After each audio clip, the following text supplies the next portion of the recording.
Helgispjallið. Ég heiti Björn Þorláksson.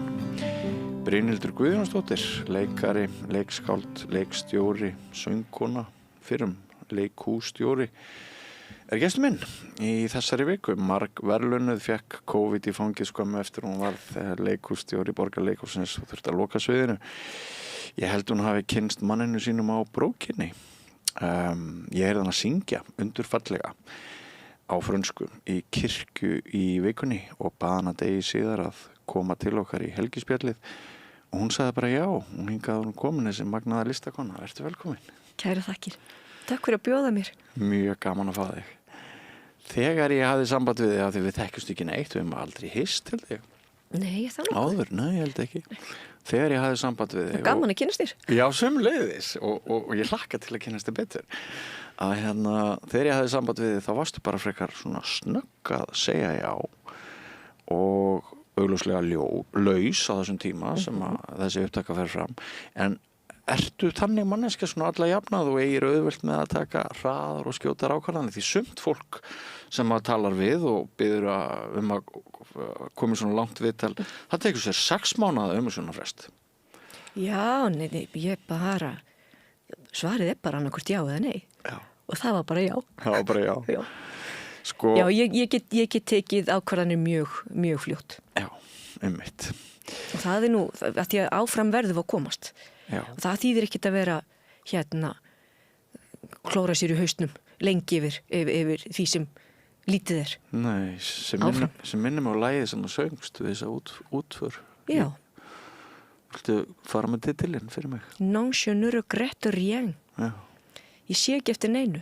Nei. Svona kennilag söngkonunnar Edith Piaf. Já. Og í rauninu loka lagið hennar, lagið sem hún syngur þegar hún er við það að kveðja 47 ára gömul. Já. Hún getur ekki séð eftir neinu. Þetta er einhvern veginn, ég held ég hef nú sagt þetta einhvern veginn sjálf, kannski seitist allt inn í mann sem að maður flytur frá orð frá öðrum. Já, ég sé ekki eftir neinu. Það er virkilega gaman að fá að máta sig þarna aftur. Það er 22 ár síðan þessi sýning var sýnd í Þjóðleikhúsinu. Episk sýning. Það var virkilega, þetta náttúrulega, já, þetta var alveg fingra að fara á sálina, eða svona, maður sprakk svolítið út, eða ég sprakk svolítið út sem listamaður. Já. Átt að segja á því að þetta væri mögulegt að syngja 14 lög í stóri sýningu. Ég var 32 ára gömul, ég átti pínulitla stúlku. Og tónlistin settist í mig og hefur fylgt mig síðan. Já. Þannig að endur heimsækja þetta lag. Já. Ég hafði svona pínu áhyggjur af því að ég væri ekki ennþá með röddina í þetta en vöðva minni hjálpaði. En að því að Hallgrímskirkja er stór. Já. En hún hélt rosalega fallega utanum og Tómas organisti sagði bara rétt fyrir útfyrirna, heyrðu þau ekki að prófa orgelið. En ég fekk að gera með orgelinu. Já. Og það var gott að kveðja Sigga. Já. Við erum að tala um Sigurð Ingólfsson skáld. Já. Vin okkar beggja. Já. Já. En það var líka hvernig þú söngst, þú svo falleg líkamstjáningin og já, þú varst eins og fugl, fannst mér. Hún var kölluð litli spörfuglinn, Piaf spörfugl. Já. Sko, ég hef aldrei litið á sjálfa mig sem söngkonu, en ég get túlkað í gegnum persónur og ég get túlkað orð. Já. Og orð eru nú það sem einhvern veginn hvetur mig fram úr á mótnana. Óskaplega gaman að ég pæli í orðum og já, orðin eru svona mitt aðal. Já. Mín dýpsta ástríða held ég. Já. Og í gegnum það er gott að túlka. Já. En það er eitthvað með þessa tónlist, hún kallar á hreyfingu. Þannig að hún kemur frá kjarnanum en fer út í allan líkamann. Já. Lá það snemma fyrir hjá þér að verða listamaður? Ef við kannski bara byrja á byrjuninni. Já, hvar er byrjunin? Hver er það fyrsta minning þín? Við spyrjum það stundum hér. Sko, nú eftir að maður verður leikari þá fer maður gjarnan í viðtöl og því oftar sem maður fyrir viðtal þá fer maður að búa til það sem ég held að séu falskar minningar af því maður er búin að tala einhvern svona hlut þannig að ég get ekki svarið fyrir hvað eru fyrstu minningar eða hvað en eitt tengist orðum og það að átta sig á því að ég héti Brynhildur og að bara að segja orðið aftur og aftur kljúfa það í sundur, að kljúfa nafnið í sundur og finnast það skrítið og eiga erfitt með að máta það á sig og kynnast orðum á þennan hátt. Varstu mjög ung þegar þú ert að pæla þarna fyrir hvað nafni stendur? Já, ég hef verið mjög unga því að ég var nú bara heima á Rauðuhjalla á klóstinu að dingla fótunum svona eins og maður gerir og bara hugsa eitthvað svona ég er ábyggilega mjög ung þegar þetta þetta eru svona fyrstu minningar eru líka mjög mikið dýr ég er svakalegur dýravinur og eiginlega get ekki án dýrana verið og alltaf því að ferðast þetta getur fólk votta fyrir þá bara ég stoppa og ég gef mig á tal við alla hunda og ketti og svona bara öll dýr sem að vilja við mig tala. Þú tengir við dýr? Já, rosalega sterkt og já og þessi ást á dýrunum, það eru svona bernsku minningar líka og bernsku minningar fylgja líka svona bara þeim hlutum sem var í kring að skoða ég er fædd 72 og þannig að ég er alveg á ríateppis tímabilinu bara hvernig teppið við bjöggum í Kópavogi og ég átti í herbygginu mínu voru 2 stóri gluggar og esjan svona það sem og birtan í esjun eitthvað sem alveg opáslega sterk minning. Það risa kennileiti í þessari veröld. Já. Þannig að það eru kannski fyrstu minningarnar. Orð, umhverfi og dýr. Já. Þetta bara hljómar eins og góðu kokteil fyrir barn að standa upp í. Já. Og sérstaklega því að á barnið var hlustað og barnið mátti tala.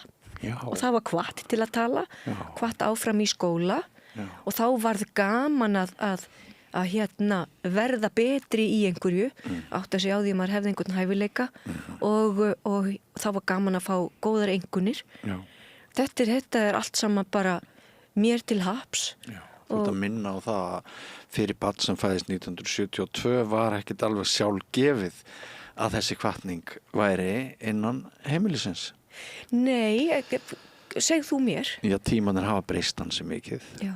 Ég er nokkrum árum eldri en þú, fæddur 65. Já.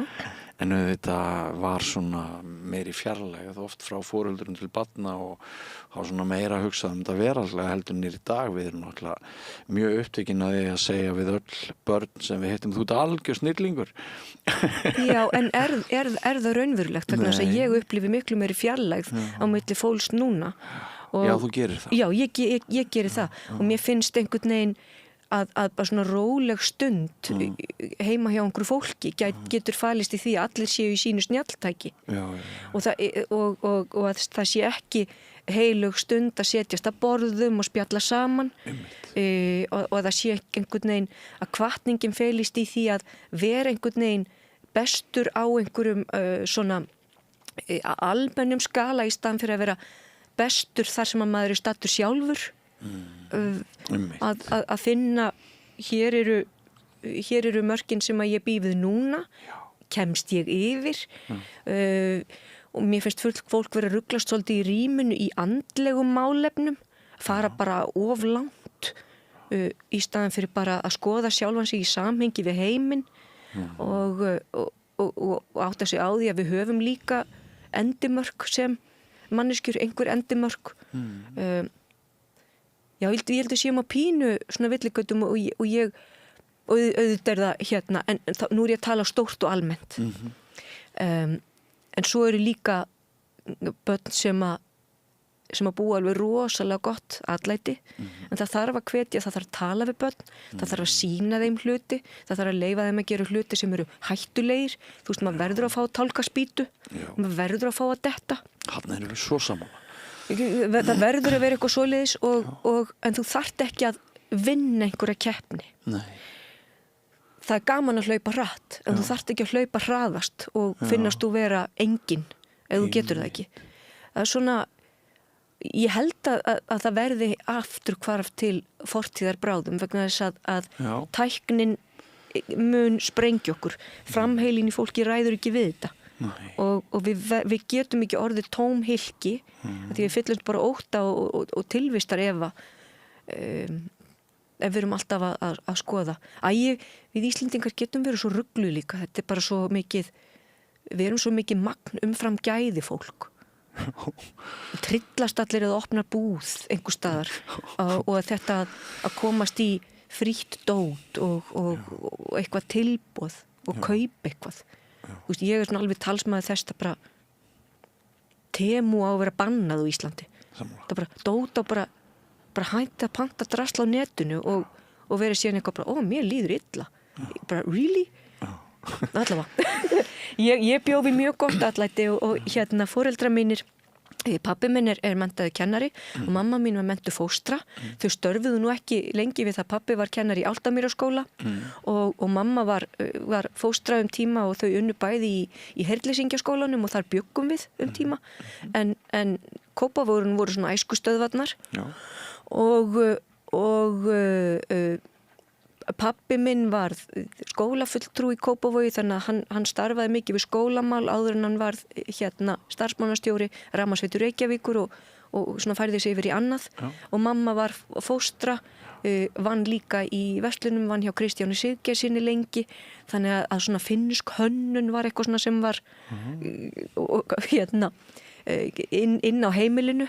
Svona fegurð og stíll og eitthvað fyrir augað. Já, og svona skinn og bera skinnbragð á fallega hönnun, þannig að maður gæti setja tímunum saman. Ég mátti fara í hljómflutningstækin hjá pappa, ég mátti spila plötu sjálf og bara standa, upplifa tónlist með svona risastóra headphonea með svona skrúusnúru og setja puttan inn í gorminn og horfa á það sem var í hillunum.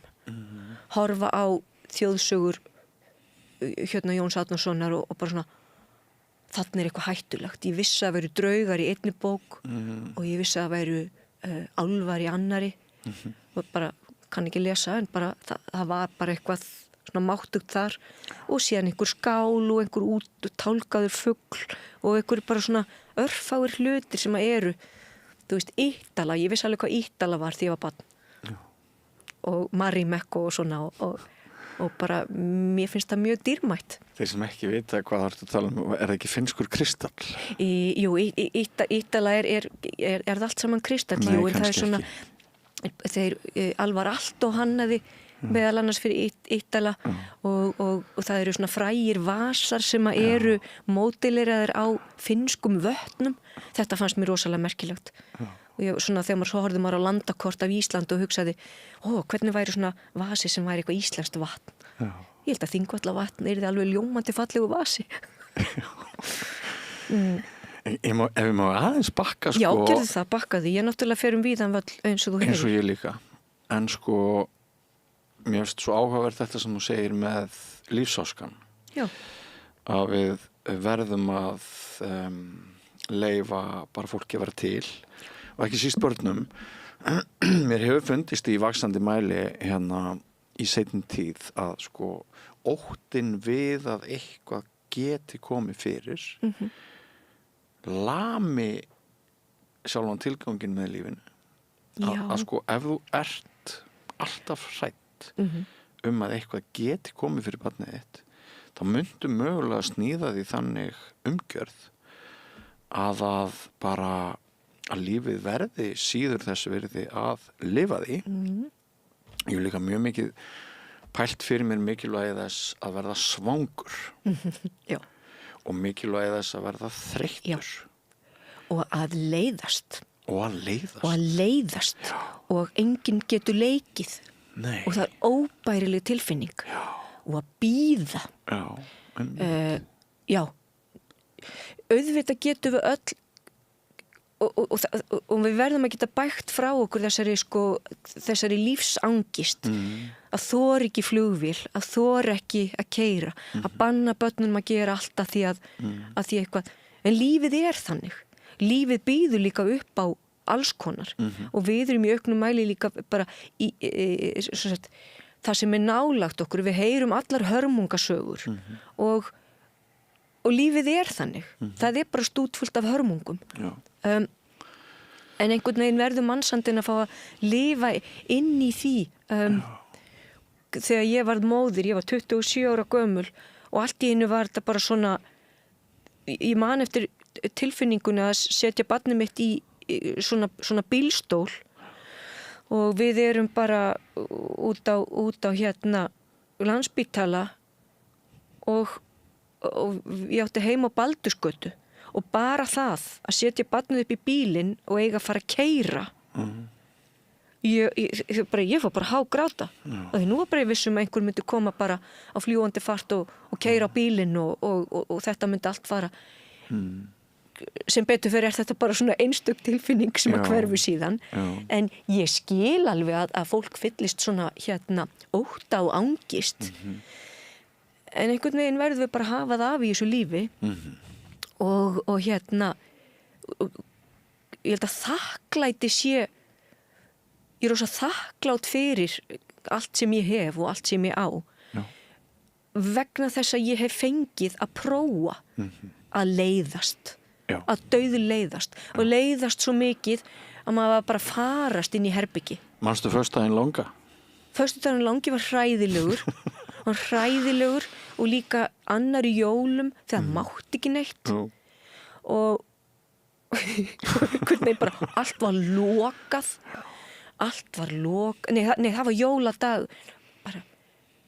bara allavega, svo byrjaði bíó aftur á annan í jólum eða eitthvað svoleiðis bara sem barn að leiðast föstudagurinn langi hræðilegur alveg hræðilegur hann var langur en ég vil hafa hann langan og það er miklu skemmtilegra að gera það vegna þess að þá allavega geturðu þakka fyrir og upplifað þegar allt fyrir í gang það bara kvikna ljósin í manni núna má og þá er eitthvað í staðin fyrir allt verði flatneskja eins og brún sósa flatneskjan er verst og bara skelfileg þá er maður ekki að lifa þá hlýtur að koma tilvist að kreppa en það er þetta með ég veit, kannski er ég eitthvað svona ekstra mikil spennu fíkil eða eitthvað, það getur vel verið en lífið semst að byggja upp einhvers konar spennu eða áskorun sem er svo svalað til dæmis með þess að nefndi ég það að þreytast eða að vera svangur það er svo gott að borða þegar maður er svangur það er svo gott að hvílast þegar maður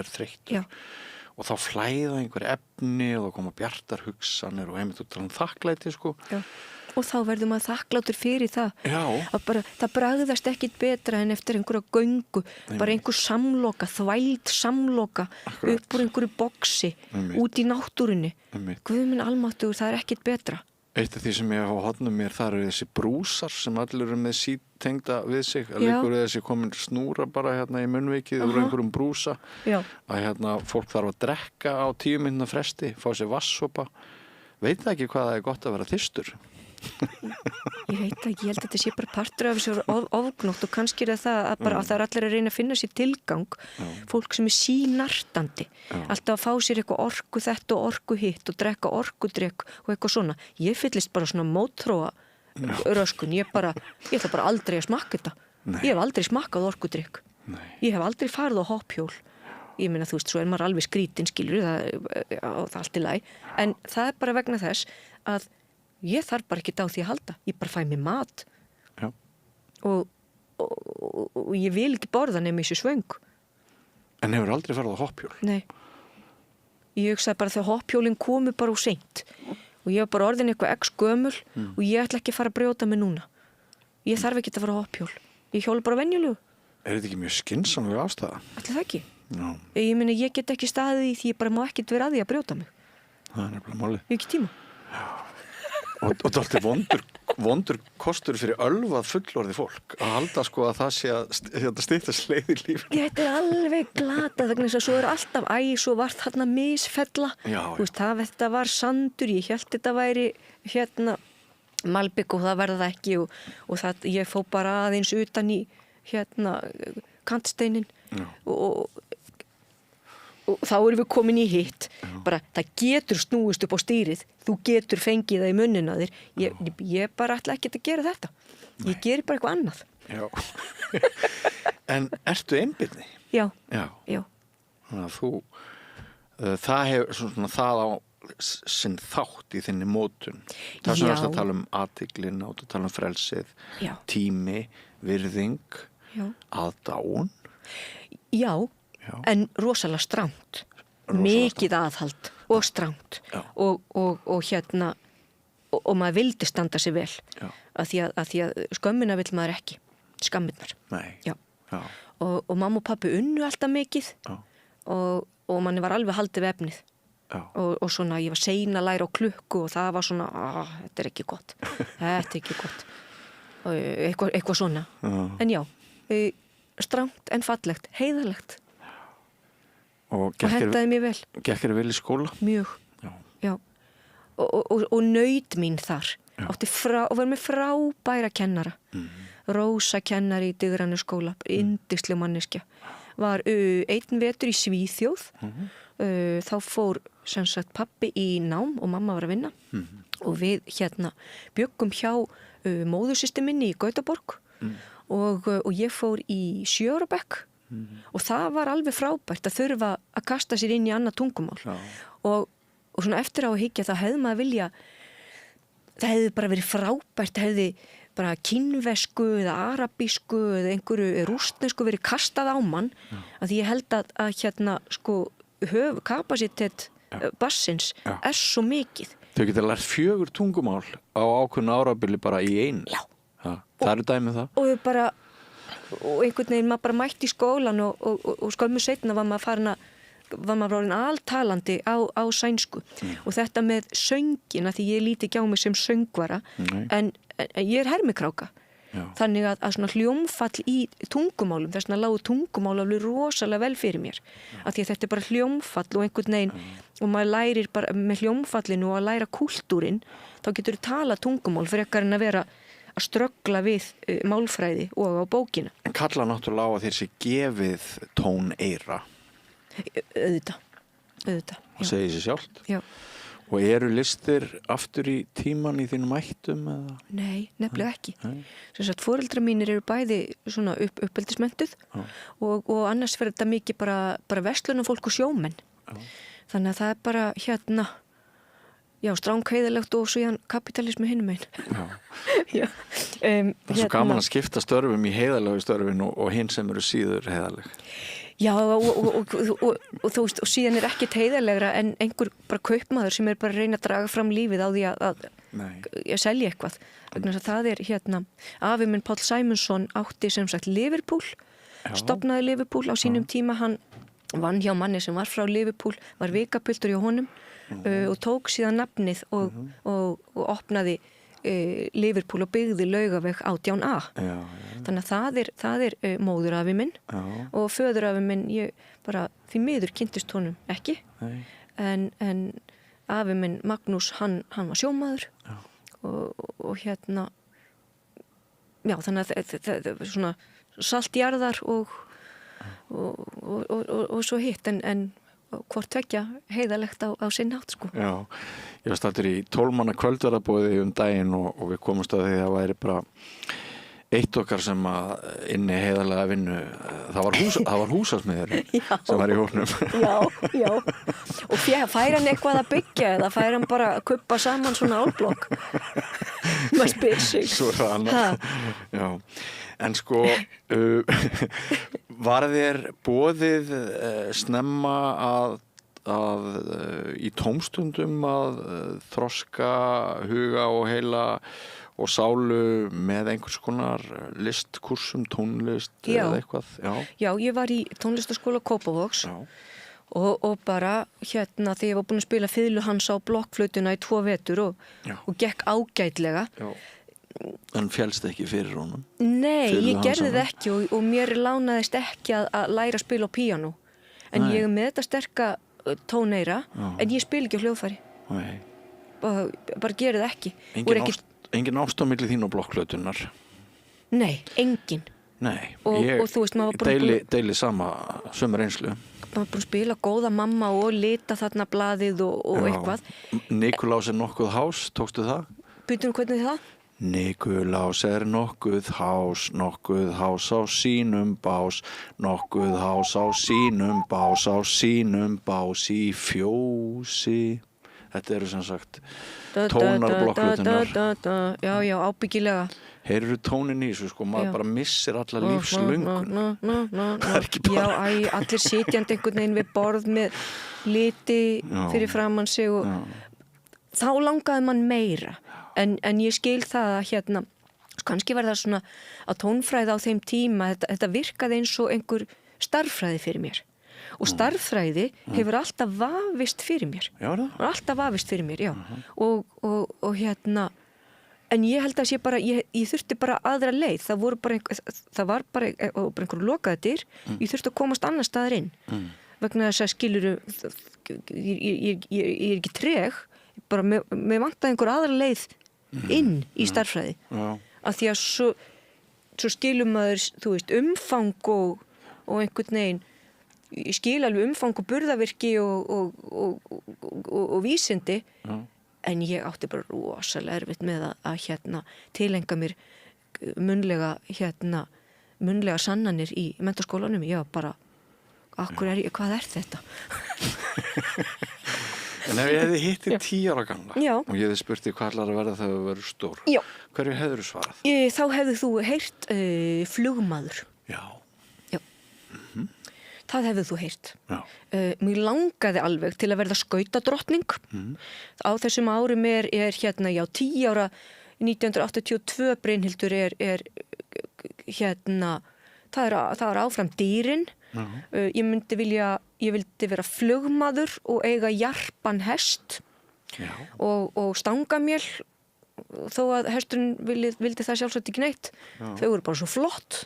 Það kom svona auglýsing í hérna blaðinu frá Ástund og bara, klippa þetta allt saman út og geyma, teikna, lita og hlusta á tónlist.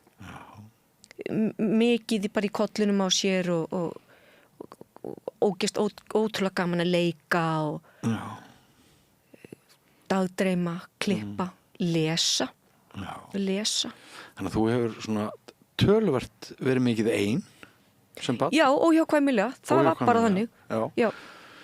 Og er það einhver svona kunst sem að þú kannt ennþá? Að vera ein og kyrr? Ég elska að vera ein og kyrr. Og maðurinn minn vinnur hérna, hann er leikmyndahönnuður og vinnur mikið í kvikmyndum. Sá sem kynntist þér á brókinni, eins og ég sagði einhverjum. Já, það var þá brók. Já. En ekkert annað var. Hérna, við getum farið út í þá sálma síðar. Já, gerum það. Nei, en stundum er það bara þannig að við erum ekkert alltaf í fríi á sama tíma. Nei. En mér finnst einveran alveg rosalega góð og ég sjálfur mér mjög nóg og ekki eitt löngum stundum í það bara hugsa, horfa. Ég elska að taka til í geymslunni. Taka fram bara einhverja bók. Ertu það með músík eða eitthvað í eyrunum eða ertu bara í þögninni? Ég er ekki með í eyrunum að því að ég er svo í lítil eyru og síðan er bara vesen að vera með einhverja snúru. Nei, en það er yfirleitt eitthvað í gangi. Og hérna einhver tónlist í gangi. Hvort sem að hún er svona bara til þess að fylla bakgrunnin eða hvað það er. Mér finnst rosalega gaman að taka upp einhverja svona bækur sem ég var kannski að stúdera einhver tíman og bara hvað var þetta aftur? Og bara svona daginn kom bara svona Leviathan. Já, býttu, nú verði ég að þá þurfti ég bara endur heimsækja það og ummyndanir Óvidíusar. Bara hvað var það? Og hérna öll þessi misogynía í í mítológíu sem mér svo hugleikin. Það bara svona skilur allar þessar nymfur og svona nauðgunastemming og einhvern veginn maður bara, þú veist, þetta eru skelfilega sögur. Og þetta bara svona grunnurinn að öllu, þú veist, öllum okkar fræðum og bókmenntum og sögu, bara, þú veist, þessir vestrænu menningu, þetta bara, hvað að okkur? Bara Arakne, þú veist, sem að vildi ekki þýðast einhvern og var bara breytt í kónguló og kona sem að vann við að vefa. Nei, ég meina, hvað vitlis þetta? Og bara svona hlutir sem að síðan setja eitthvað í samhengi og þá hægt að halda áfram. Ég man ekkert hvað vorum að tala ég óð ekkert bara út í móa núna, en það svo gaman. Við vorum að tala einsemdina, vera ein, já, mér finnst það rosalega þægilegt og þegar einmitt fyrir 2 árum kannski 3 sjálfsagt, þá bara að því að ég vann það krefjandi starf, ég varð að komast í sumafrí, ég varð að fara eitthvað, þá fór ég bara ein til Suður Fraklands og bara gekk þar götuð og borðaði, drakk kampavín og borðaði allt mikið ráum fiski. En þar bara hleð ég batterín. Og þú kannt aðferðirnar núna, hvernig þú hliður sjálfa þig og hefur kannski alltaf kunnað eða hvað? Ég hef alltaf kunnað. Já, alltaf kunnað. Já. En sko þegar þú sagði flugmaður á hann en lærði það bara eins og við öll að því að þú veist, svo eru hraðahindranir í okkar lífi og lærði það bara fljótt að hvar ég eyði allt of mikill orku og hvar bara mér langar ekki að vera og hvað tæmir tankinn minn ofboðslega fljótt. Já. En flugmaðurinn segir þú? Já, en samt út af þessu síðasta sem þú sagðir þegar þú hittir fólk rænir sumt fólk þig orku og hleður þig annað fólk. Já. Og hittir þú stundu fólk sem að bara þér líður rosalega illa í návist. Já. Og þá bara en ég mjög flink að fækka þeim stundum og bara setja punkt aftan við. Ég að verða 54 ára, ég ræð við hvernig ég tala og hvar ég En getur þú sagt mér að því ég deili þessu með þér? Já. Ég ofta veltaði fyrir mér, hvað þetta?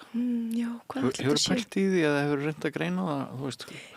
Kannski þetta bara hvernig við erum víruð saman og bara, það bara höfuð, bara hjarta, lifur, lungu, heili. Þetta þarf alltaf að tala saman. Mér finnst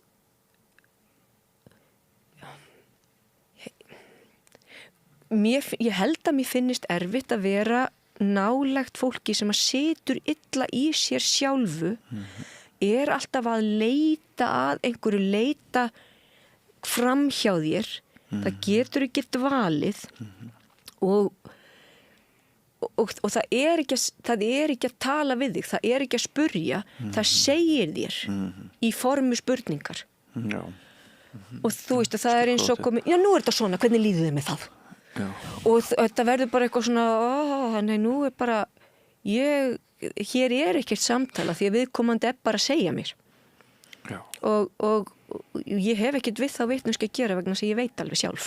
Já, einmitt, þetta getur verið það sem að strípar mann orkunni og því sem að maður gengur fyrir einmitt. Já, og líka svona æsingur svona trillingsgangur magn umfram gæði, ég vil frekar gæði ég vil bara einn hlut eigan lengi fara vel með hann og njótans lítinn bit af einhverju þú veist, ég er ekki hlaðborðamanneskja ég vil ekki ofgnótt mér langar ekki á skemmtiferðarskip og ég vil ekki lélegt freyðivín og vont hvítvín bara ég vil það ekki og þá og já, æsingur, fá eitthvað frítt gera eitthvað svona ég blómstra rosalega illa í svoleiðis en ég get hins vegar bara hort á gamalt tréskrín tímunum saman og alveg fundið til með því ég fór að gráta því ég sá einhvern 3000 ára gamlan Sfinx á Louvre og voru hann í kjallara og ég fór bara að gráta ég sagði bara heimir, hann vill ekki vera hérna hann langar ekki að vera einn og bara heimti sín en svona já, þannig þetta bara og það veitir mér lífsfyllingu og einhver hugsa bara guð mig góður hvað er skrítin kona en það allt í lagi. Mér finnst þú ekkert skrítin kona. En þetta með flugmannin, fórstu einhvern tíman í engaflugstíma? Já, ég fór í engaflugstíma og ég var skelfingu lostin, þetta var alveg bara svona ég hef verið svona 19 ára eða eitthvað svoleiðis og þetta var, ég var að vinna, mamma mín var þá tekin við Liverpool og ég var alltaf í sumarvinnu hjá og í öllum fríum, bara alltaf að vinna.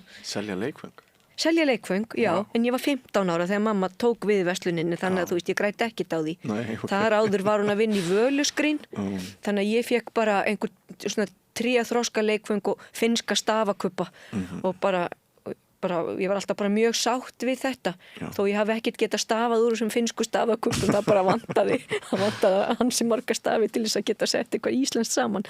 Allavega, það voru auglýstir tímar bara engaflugmannstíman og ég lét verða af þessu, ég get svarið það að þetta var, ég bara tók á móti mér ungur svakalega vinsamlegu maður og ég læriði einhver handtök, þetta var bara svona rella og svo tökum við á loft og svo bara fyrir hann með hendurnar af stýrinu og við stemdum á Bláfjöll og þetta var of mikið. Þetta var of mikið, þarna var einhvern veginn bara svona listamaðurinn fann að taka völdin og fjöruga ímyndunaraflið og mér fannst óbærilegt en ofboðslega spennandi að vera að stýra þessu faratæki og að finna einhvern veginn að því að tilfinningin er nákvæmlega eins og þú ert á vatni, þú veist, það er jafn hastur botn einhvern veginn sem þú dettur á í flugvél og og ég man að við lentum og þá var ég bara komin eiginlega bara alveg út úr líkamannum það var allt, bara sálin varð eftir einhver staðar, ég var hér og sálin kom ekkert inn í mig fyrir en töluvert seinna og svo fekk ég svona bara súperfrunsu í andlitið, ég var bara með svona stóra frunsu bara hérna og alveg upp í nef og þetta var mögnu tilfinning en þarna voru aðstæður bara sem ég hugsaði ég veit ekki hvort þetta sé eitthvað fyrir mig svo hugsaði ég þetta mikið en einhvern veginn bara kláraði ég menntaskólan varð ástfangin af frönskunni ákvaða, bara varð að klára það mál það bara ég varð að klára það Er það stærsta ástin á námsárunum? Franskan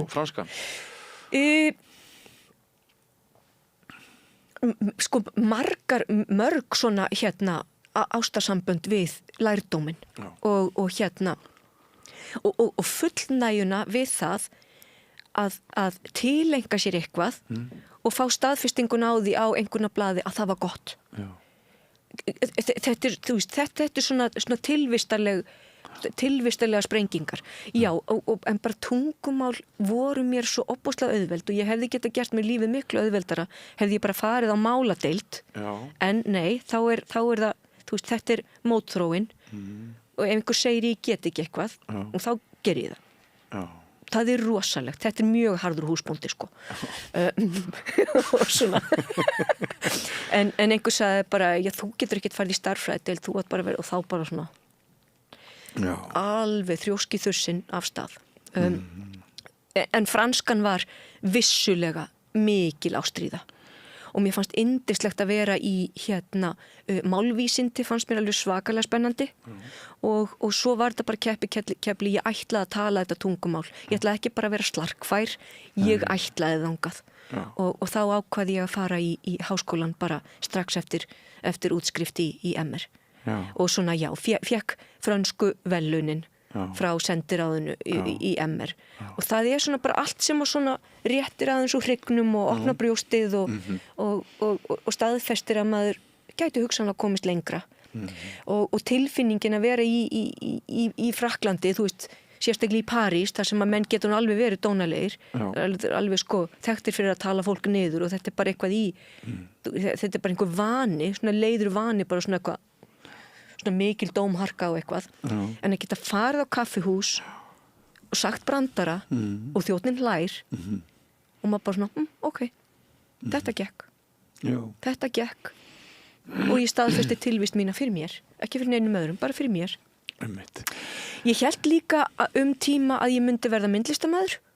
Ég var mikið að skoða meðan ég var í menntaskóla nám í skólum erlendis og mér langaði í skóla sem heit Parsons eða heiti Parsons og ég veit ekki akkur, ég var líka búin að skoða brúðustjórnunarnám. Það er rosalega flottur skóli í Charleville í Fraklandi en svo bara smám saman maður þarf að tvinna allt saman og ég hugsaði með svona brúðustjórnunarnám að ég myndi einangrast og þetta yrði ég myndi verða svona einangruð í listinni sérstaklega ef maður ætlaði að koma til Íslands. Ég hugleiti seinna að fara í leiklistanám til Fraklands en áttaði mig fljótt á því að það var bara eitthvað sem átti ekki heim og saman við ef mig langaði til þess að starfa á Íslandi.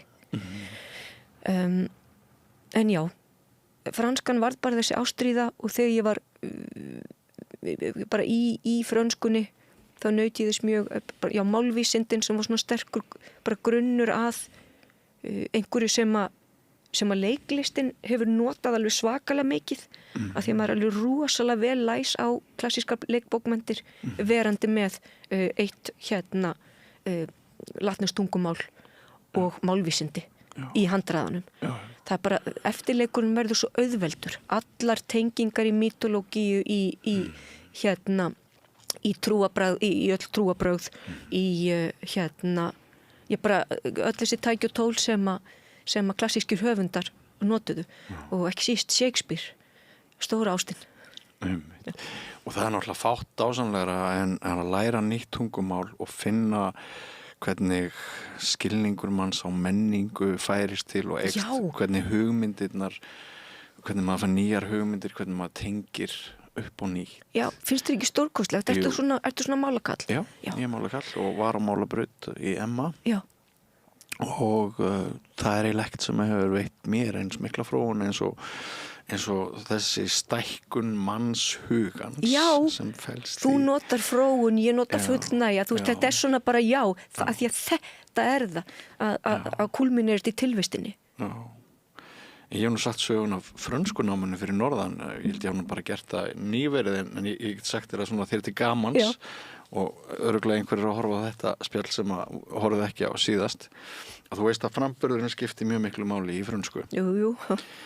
Og það skiptir mjög miklu máli að fá þjálfun í frönsku tímanum til að læra að tala frönsku. Hvernig á maður að bera fram.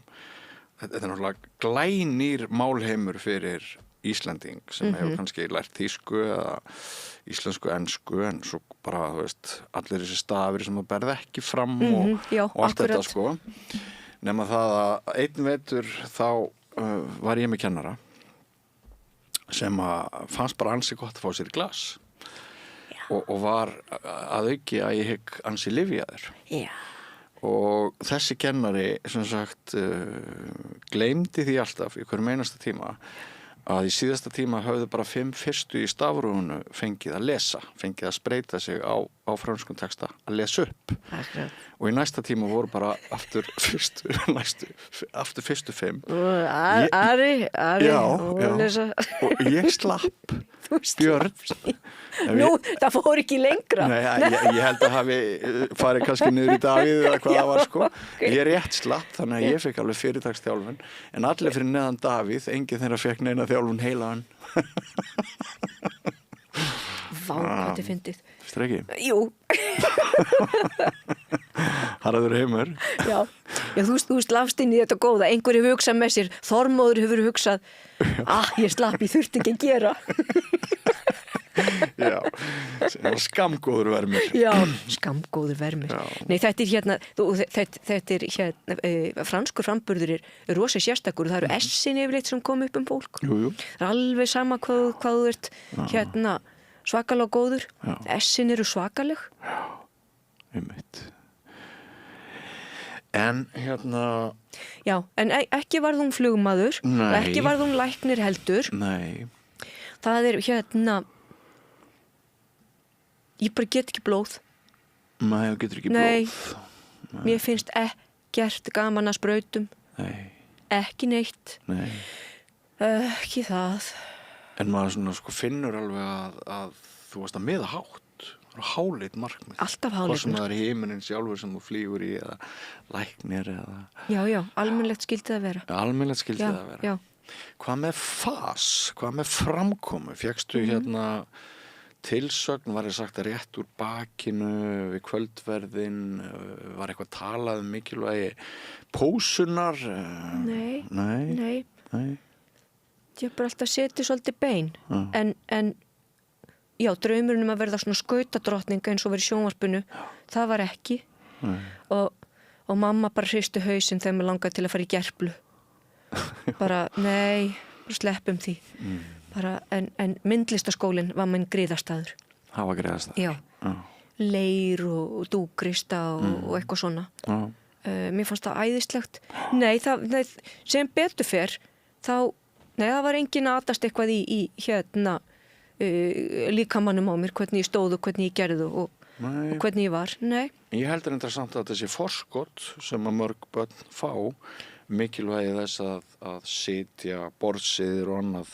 Já, maður lærði alveg siði. Já. Ég held að þetta hafa nú bara verið í mér. Verið í þér og verið í fjölskyldunni. Já.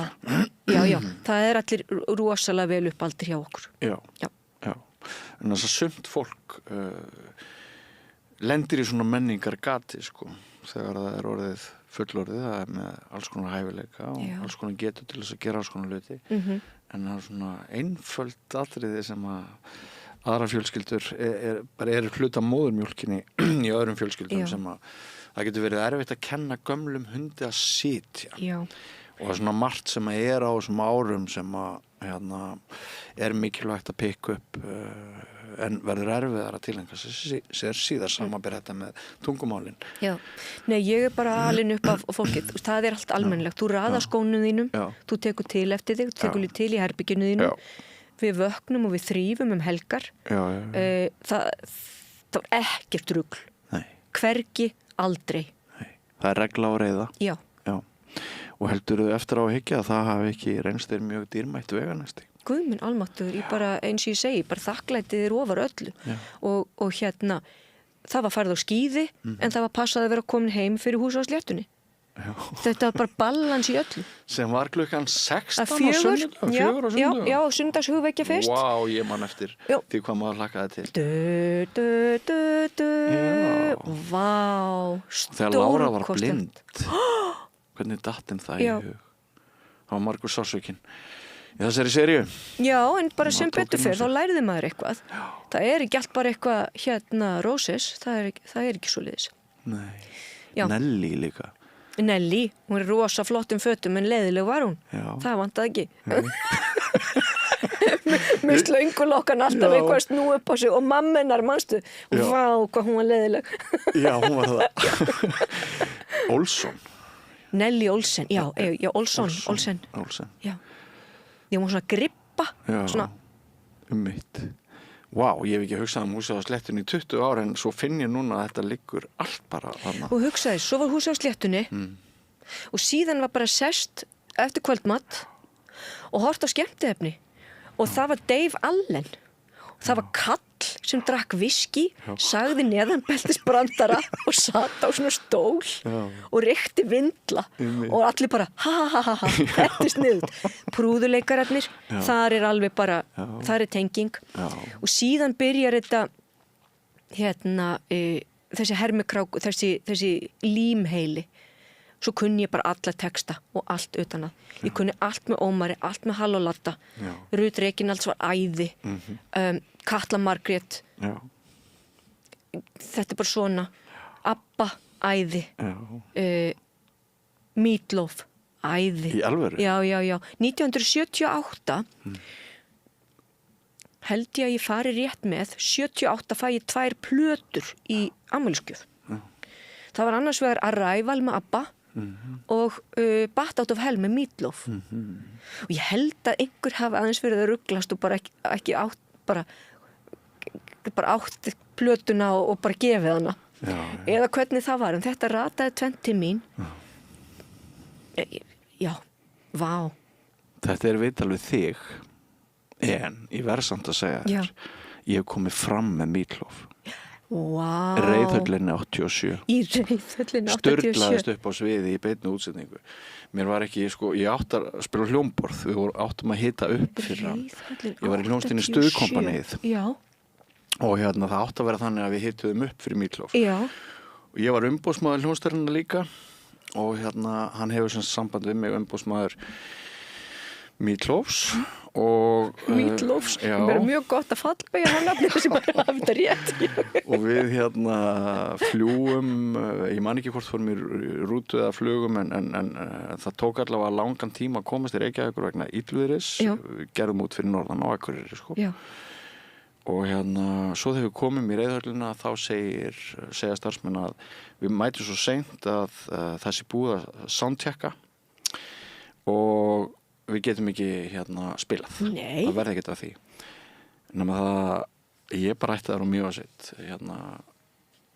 bara enga virðingu fyrir Meatloaf sem einhverjum manni, bara það var samningur í gangi, við vorum búin að hafa mikið fyrir því að koma þarna og spila og þetta myndum við spila, þannig að ég fekk fund sem hófst þannig að loksins að þegar ég fekk hann að fund að ég fer inn og hann er í einhverju sminki og hann réttir fram lúkun og segir hi meat. Þú veist, þú tala loaf og fallbeygingu, en það var bara high meat. Já. Og ég kom strax að efninu og niðurstaðan var sem sagt svo að í stað þess að við hituðum upp, þá kemum við bara fram leið og hann á sviðinu og fengjum að performera í 3 lögum. Þar voru 2 eftir hann en 1 var Johnny B. Good, bara svona slagari sem hann var að taka hann. Já, bara stuð. Já, bara stuð. Og þetta er mögulega stærsta stund í lífi mínu því ég var eins og þú. Ég hefði alveg gjörð svona dýrkað, Bat Out of Hell og dýrkað hann að gæja. Já. Og svo fylgdi partí á eftir nóttina. Wow. Þannig að ég bara varð að segja þetta. Að þú myndist á mig. Takk fyrir geðu. Og takk fyrir að segja Stuðkompanið að því ég veist hvað gerðist núna. Ég sé þig. Já, er það? Já. Já. En mestu. En ég bið áhorfendur og hlustendur afsökunar á þessu inngripi. Ég var að koma að svara. Þetta er geggjuð saga. Já. 87. Hvenær er Whitesnake? Ekki alveg viss. Af því ég var þar. Já. Það var alveg rosalegt. Já. Svo það tónleikunum, eða það minni þáttöku á tónleikunum líkur, þá er ég svo miklu stuð að ég ákvað að rúlla mér út af sviðinu, hendi mér niður og rúlla mér rosalega hratt. Já. Og það síðast sem mann er að trommuleikarinn horfir á mig og segir, what the fuck is that? Þú bara í tilvistastuði. Hvað? Það var atómsprenging í brjóstuna á mér, látið mig í friði. En það er það sem gerist. Þú skilur þetta. Ég skil þetta svo fullkomlega. Ég sé það á þér. Já. Nei, ég meina það er alls konar svona moment, skilur, til Lindemann kláraði mig á tónleikum upp í Reiðhöll, það bara Rammstein í Reiðhöll, þegar hann kom með engel eða eitthvað og bara, það er alls konar svona moment. Bara, ég hef grátið yfir öllum textum Steven Tylers. Já. Það eru 3 Stefánar sem eru svona að valdi straumhvörfum í mínu lífi.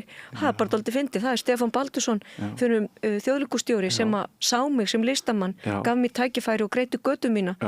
Steven Tyler sem skáldi mitt og Stephen Hawking. Allir heitaði Stefán. Þannig að bara, Þetta er nú ekki smá þrenna sem það nefnir.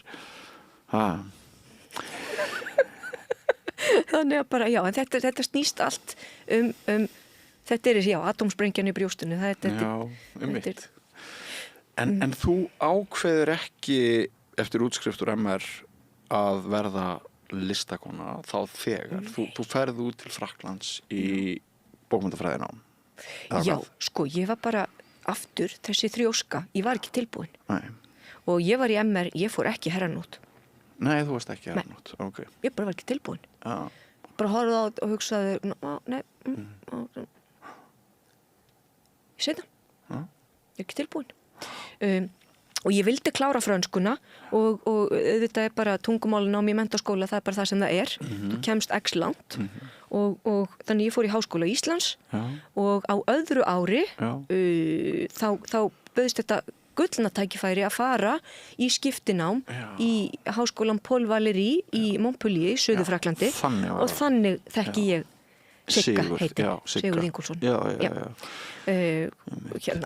hann og konan hans þáverandi Lóa, þau voru bara potturinn og pannan, þau voru mamma og pabbi allra Íslendinga sem komu á svæðið og heimili þeirra var bara félagsmiðstöð dýrlegu tími bara dýrlegt að vera 21 árs gömul stúlka í tungumálanámi í Suður-Fraklandi ekkert betra, ég átti lítinn bíl og bara frelsið, bara heimurinn var ostra minn eins og vinir mínir í Frankie Goes to Hollywood sögðu einhvern tímann. Nákvæmlega, þekkirðu nokkuð Benna Valls, ljósmyndara í París og 11 konunar hans, þau voru líka með svona íslendingabúðir, bara galopið fyrir öllum íslendingum. Sko ég þekki þau ábyggilega ef ég sé þau, en ég man það ekki alveg núna, en nei, ég var aldrei húsgangur hjá neinum í París. Ég var ekkert í París. En þetta á þeim tíma sem að við íslendingar hegðum okkur þannig, að sko ef það býr einn íslendingur hér í þessari borg, þá einmitt sofa bara allir aðrir íslendingar fá að krassa þar og partí og matur og drykkir og bara ætlar ekki að mæta á þorrablótið bara hvað þeir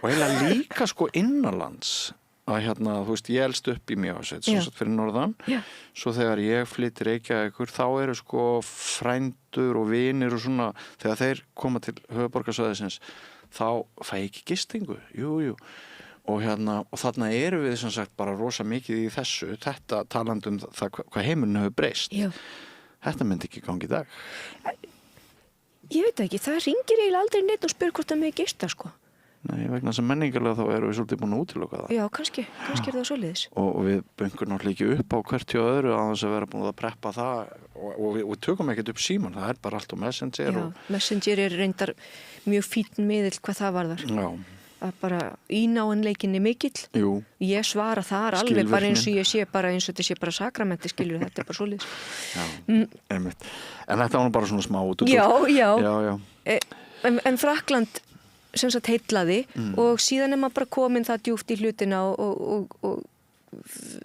ég var mjög hrifin af miðaldabókmenntum þannig að það var gaman að vera þarna í Suður-Fraklandi þá gat maður valið svolítið af kúrsum og það var líka alveg svakalegt fjallaklífa því það meirinn að segja það að vera síðan bara komin í háskóla í Fraklandi og við erum ekkert við fáum ekkert öðruvísi meðhöndlun en bara frakkarnir og maður bara komin í bókmenntanám og þetta var alveg á brattan en þetta gekk rosalega vel og ég fekk mjög fínar einkunnir og plummaði mig svakalega vel tók líka rúmensku að því að þeir vildum að tæki eitt sem sagt annað latneskt tungumál þannig að ég var í því í einn vetur sem að gaf manni bara svona innsýn og grunn sem í kjölfari gerði það verkum að þegar maður horfir á kvikmyndunum Dracula þá er alveg bara svona, ég veit hvað þeir eru að segja vampírustelpurnar það er bara svona einhver svona örfá orð eitthvað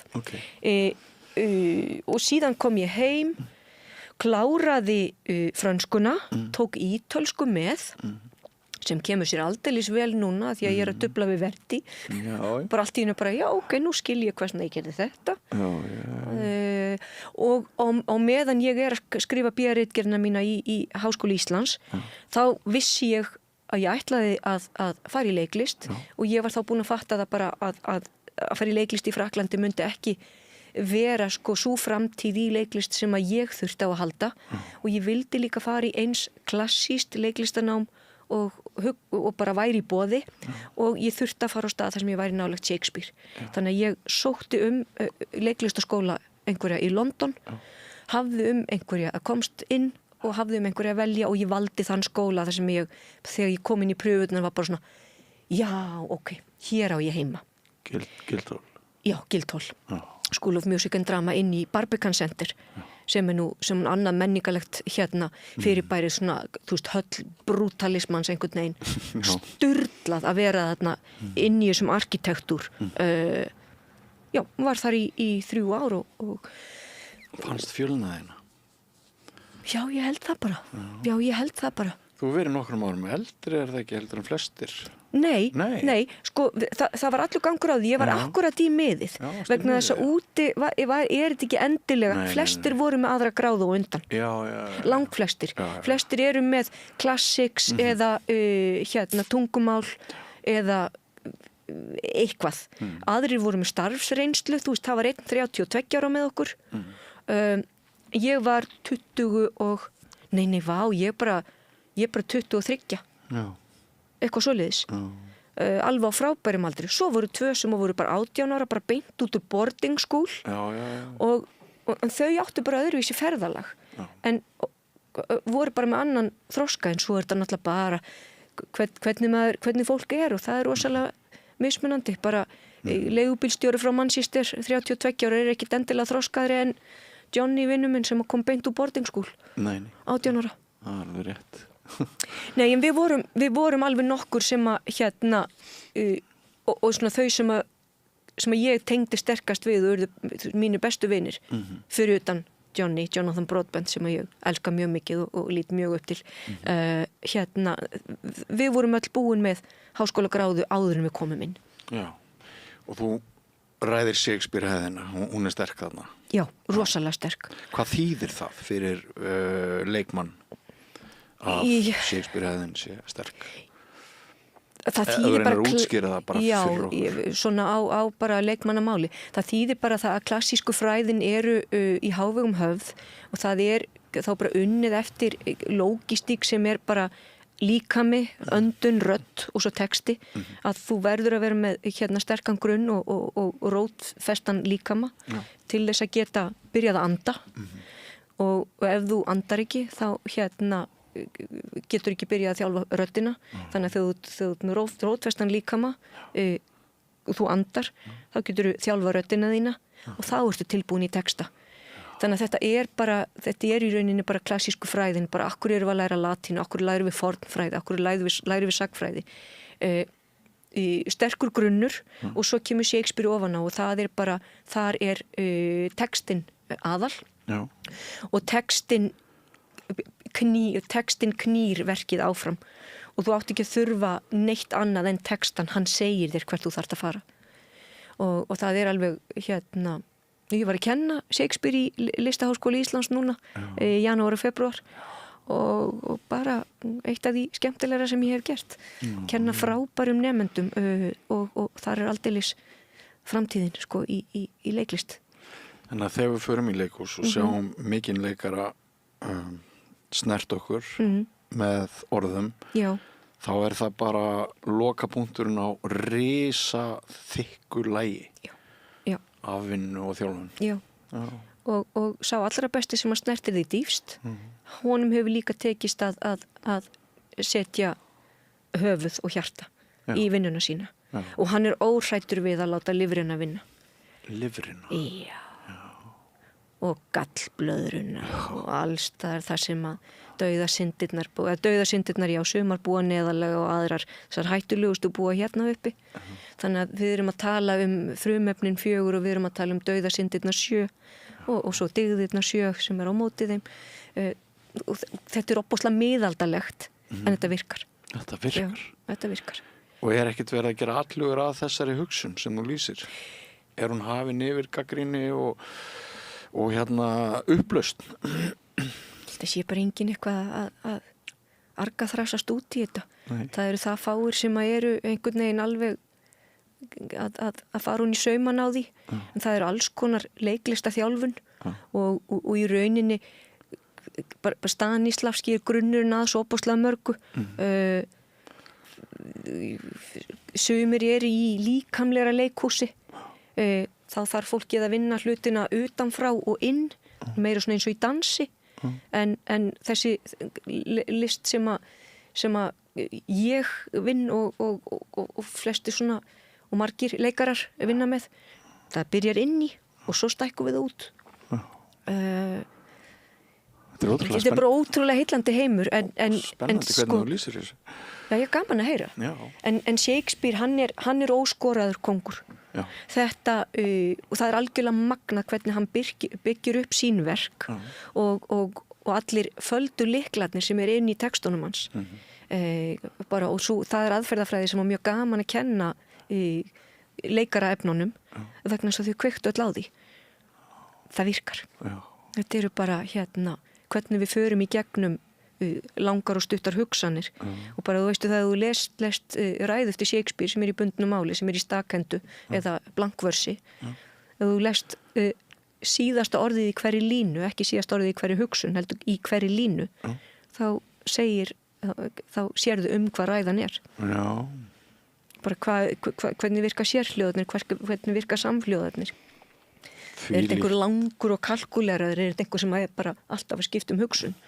Þetta er bara Shakespeare algjörlega magnaður og já, nú ég að vinna við sem sagt óperu eftir Verdi, síðasta ópera Verdis, libretto eftir mann sem heitir Arrigo Boito, en byggt á Windsor-konunum Kátu og Hinriki IV eftir Shakespeare. Falstaff. Þannig að þar er grunnurinn og síðan er snúið upp að það er búin til ópera og áttræður Verdi sem nú eins og allir Stefánarnir leikur sér að því að brjóta eigin reglur og fara í kraft sem að jafnast á við Wagner. Já. Þannig að það er það sem er í gangi núna og allt tengist þetta bara ítalskan og miðaldafræðin og þetta er allt þarna. Allt sem þú hefur gert, það einhvern veginn, það hefur tilgang og það getur komið saman. Já, mér finnst það og pældi hvað maður er þá heppin í staðan fyrir að hafa lært eitthvað sem að maður getur hvergi stungið í samband. Það er mitt lán og fyrir það verð ég ævinlega þakklátt að bara það sem ég tek mér fyrir hendur og hef gaman af og sé að ég geti bætt það og farið lengra, það vil ég gera 100% og þá klára ég verkefnið. Af því að ég veit að það mun alltaf koma sér á góðu. Já. Og eftir sem sagt Guildhall kemur þá til Íslands og fær strax vinnu? Ég bara svo heppin og þannig þakklætið aftur. Ég vann eins og skrattin væri á hælunum á mér af því ég ætlaði ekki að vera eftirbátur annara í enskunni og tungumálinu. Af því að það er alveg erfitt að vera einu útlendingurinn í bekknum og að heita Brynhildur Guðjónsdóttir og fólk bara nennir ekki einu svona ávarpa þig. Þetta er bara og á þeim tíma þá var það ekkit eins og núna þykir bara smart að heita einhverju skrýtnu nafni og helst með alls konar bókstöfum inni sem að enginn veit hvernig á að bera fram. Á þeim tíma þegar ég er að klára, ég er 95-98 úti í Bretlandi, úti í London og þar þurfti maður bara dálítið ákveða hvert maður ætlaði og ég ætlaði ekki að vera eftirbátun eins og ég lagði ótrúlega mikið á mig í tungumálinu, í hreimum, í skilningi, í bara lestri og öllu þessu. Það heppnaðist. Ég fikk umboðsmann strax sem er sem var bara algjörlega æðislegt. Þó svo að það sé bara sérkennilegur heimur en í London bara virkaði þannig þú vinnur ekkit mikið nema þú sért með umboðsmann og þegar ég kem út úr skóla þá byrjaði ég þá fór ég bara í sumarvinnu og fór í einhverja svona pröfur fyrir hitt og þetta.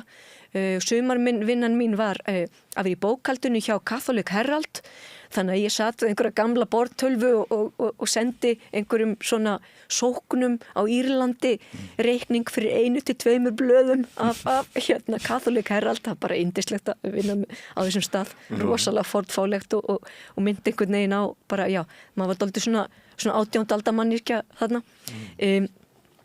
En svo er ég bara svo lánsöm, ég fer í 2 pröfur hlið við hlið og annars vegar var það fyrir jólasýninguna sem var Narnia eða Lion, Witch and the Wardrobe hjá Royal Shakespeare Company eða jólasýning Royal National Theatre Þjóðleikhússins sem var Peter Pan og ég fekk bæði. Já. Og þarna gefst mér tækifæri á að velja. Umboðsmaðurinn minn vildi senda mig til Stratford en ég barðist gegn því og vildi vera, bara draumurinn minn var að labba yfir Waterloo Bridge á leiðin í vinnuna og líka ég var með fínt herbyggi í London, ég hefði þurft að leigja mér annað upp í Stratford og bara eitthvað svona en ég fekk það sem ég vildi þó svo að umboðsmaðurinn hafi ekki verið sáttur og ég lék í Pétri Pan ásamt Johnny vinni mínum sem að ég var að tala áðan, við vorum útskriftarsystkini og hérna Justin sem að var útskrifast 2 árum og undan okkur var Pétur Pan sjálfur þannig að ég var í þessari sýningu og á meðan ég er að leika í henni þá hérna fæ ég uppringingu frá Stefánu Baldurssyni hérna svona katalista og örlagavaldi í hérna mínum karriér og ég fór í pröfu fyrir söngleikin Rent og þarna náttúrulega bara hringt, það engin tölva en ég var búin að vera duglega að kynna mig ég sendi sem sagt vídeóspólu af því sem ég var búin að vera að gera góðu heillit kom ykkur og tók eitthvað upp og já, bara með svona góða vídeóspólu og setti þetta í bólstra umslag og fór með til Stefáns og hann horfði sem ég er þakklátt fyrir og hérna og þeir Baltasar og ég var að leika 7 sýningar í viku og þeir Baltasar koma út á hérna National og tónlistastjórinn í Pétri Pan hjálpa mér bara og skömmu seinna, svo klára ég bara hérna Pétur Pan búin að pakka hún í tösku ég held að við höfum klárað á ég bara komin á æfingar í Þjóðleikhúsinu einhvern veginn 2 dögum eftir að síðasta sýning kláraðist í febrúar 1999 Já, og teningunum kastað það var bara þannig Já.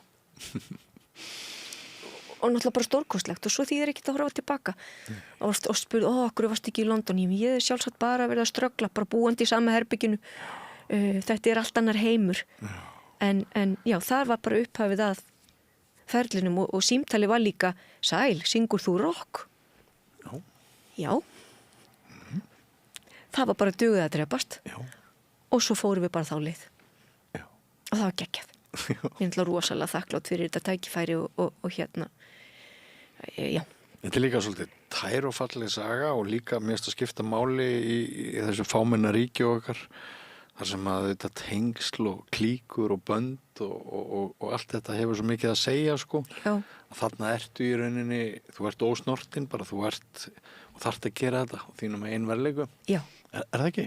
Rétt skilja ég menna algjörlega og ég er ekki að segja að sko aðrir hafi ekki verleika sem hafa líka tengingarnar já. Það er auðvitað þannig en við bara vitum hvernig þetta er sko það já, hérna menningarlegt hérna kapital hjálpar auðvitað til og það að tökum bara hérna til dæmis unga íslenska tónlistarnemendur í klassík það er eiginlega alltaf þannig að foreldrar þeirra annað eða báðir foreldrar eru atvinnumúsikantar sko í klassík. Einmitt. En þetta er líka kannski með leikhúsi, það er einhver hegðun sem þú lærir. Já. Það er auðveldara fyrir þig einhvern veginn að komast inn í leiklistaskóla, það er einhver hegðun sem þú lærir innan leikhúsins. Já. Held ég. Já. En já.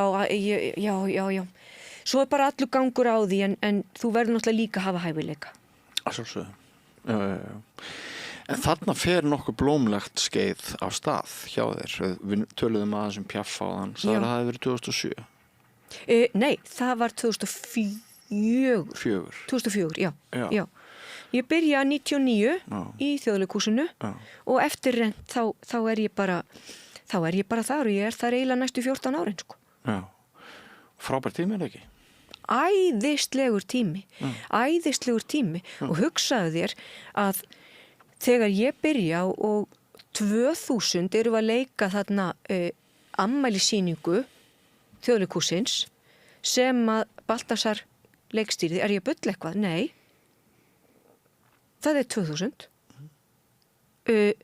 Drauma Jónsmessunótt. Jú, passar.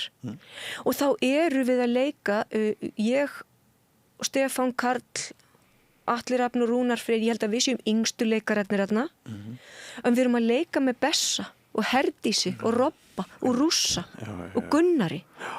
Og maður kynntist öllu þessu fólki. Ég kynntist Þóru Friðriks. Ég kynntist öllu þessu fólki. Kynntist Bryndísi Péturs. Þetta urðu vinir manns og manni var bara hreinlega boðið dús sem að manni skilst eftir á að hyggja að ekki öllum hafi verið boðið. Það er nefnilega það. Já. Og þarna hefur komið ráðgjöf og margt gott. Ráðgjöf og stöðningur og líka bara eins og Gunnar, hann var breskmenntaður, var í rata og þau sáu, ég meina manni var tekið að opnum örmum, ég fekk frábært tækifæri en ég spilaði líka vel úr þeim. Ég gerði eitthvað úr mínum tækifærum. Fekk að taka þáttarni í Krítarhringnum í Kákasus sem var alveg æðislegt, stjórnaði brúðu, það var eitt af fyrsta sem ég gerði. Þetta var alveg magnað og síðan kemur þetta stóra tækifæri 2003 veturinn 2003-04 þá fær Stefán Baldursson Sigurð Pálsson heitin konung hversdagsins í ljóðum dásamlegur til þess að skrifa leikrit Edith Piaf fyrir mig það er náttúrulega ekkit smáræði. Nei, fyrir þig? Fyrir mig. Hvernig tilfinning var það? Þú heyrir af því?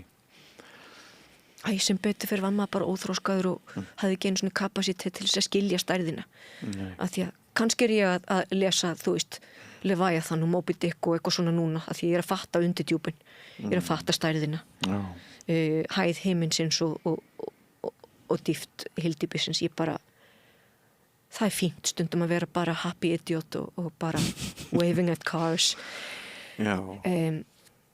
og hvert svona þroska skref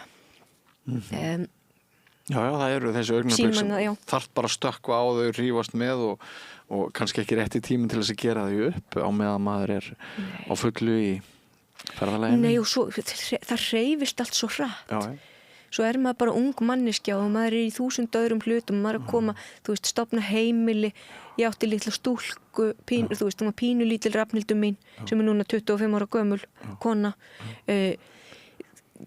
Það er svo mikið að gerast og þennan vetur þá lékum við, þetta er allt að koma eftir skáldsögu Hallgríms Helgasonar með Balta, við lékum Dýrin í hálsaskógi og Piaf allt á sama tímanum, þannig að maður hafði engan tíma aflögu til þess að óttast.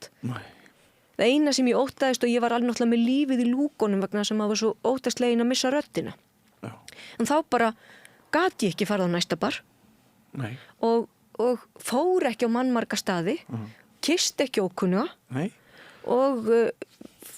og reyndi bara að passa upp á mína rödd og mína raddheilsu. En þurftir ekki sérstaklega söng þjálfun? Jú, Marta Halldórsdóttir óperusöngkona, ég var í tímum hjá henni alveg í heilan vetur og það var algjörlega frábært að í fyrsta lagi var þetta bara svona er hægt að vera einn að syngja 14 lög í sýningu sem þú ert líka með flesta senurnar, þú veist, er þetta hægt? Hvernig á þetta að vera? Er hægt að hoppa á milli, þú veist, er eitthvað varið í að syngja þetta á íslensku? Getum við blandað? Og þá kemur franskan inn í líka og það var það, við áttum okkur bara á því að þau lög sem að þú þurfti bara ekkert að skilja með höfðinu við bara sungum þau á íslensku og hitt sem að var nóg að skilja með hjartanu var bara sungið á fransku þetta var æðislega gaman. Já, ég trúi því og Rafnhildur sem sagt þannig ertu gift? Rafnhildur, já, sagður það? Atli Rafn, Rafnhildur Rósa já. Þannig ertu semst í sambandi sem að já, ég var gift já, ég var það ég gifti mig 2002 já. En það heldur ekki til lengdar? Nei, það gerði það ekki. Nei. Og það er bara allt í lagi, lífið er bara eins og það er. Það býður mann upp á alls konar og á meðan að því stendur þá er það ekki gaman. Nei. En svo bara opnast eitthvað allt annað, dásamlegt og nýtt og stórt. Já, og ef við hoppum yfir í þann kafla kannski af því að við höfum tvívegis komið inn á það. Já. Að þá komum við að þessum kannski hálf klenabrandara með að þú kynnist manninu þínum í dag á brúginni. Segðu okkur söguna því. Já, sko Já, ég bara tiltölulega nýfráskilin og hérna hugsaði bara okkur við mig góður, hver vill einhverja 38 ára gamla kettlingu og bara hvað á að gera við þetta. Bara núna enda ég bara í einhverjum stafagöngum með einhverjum kvennahópi og ég bara, já, nú er þetta búið. Að því að maður er bara harður við sjálfan sig. Nei, ég hafði aldrei hitt heimi minn. Sem sérkennilegt vegna þess að ég hafði alveg verið eitthvað viðlóðandi kvikmyndagerð og hann starfaði þá við kvikmyndagerð svona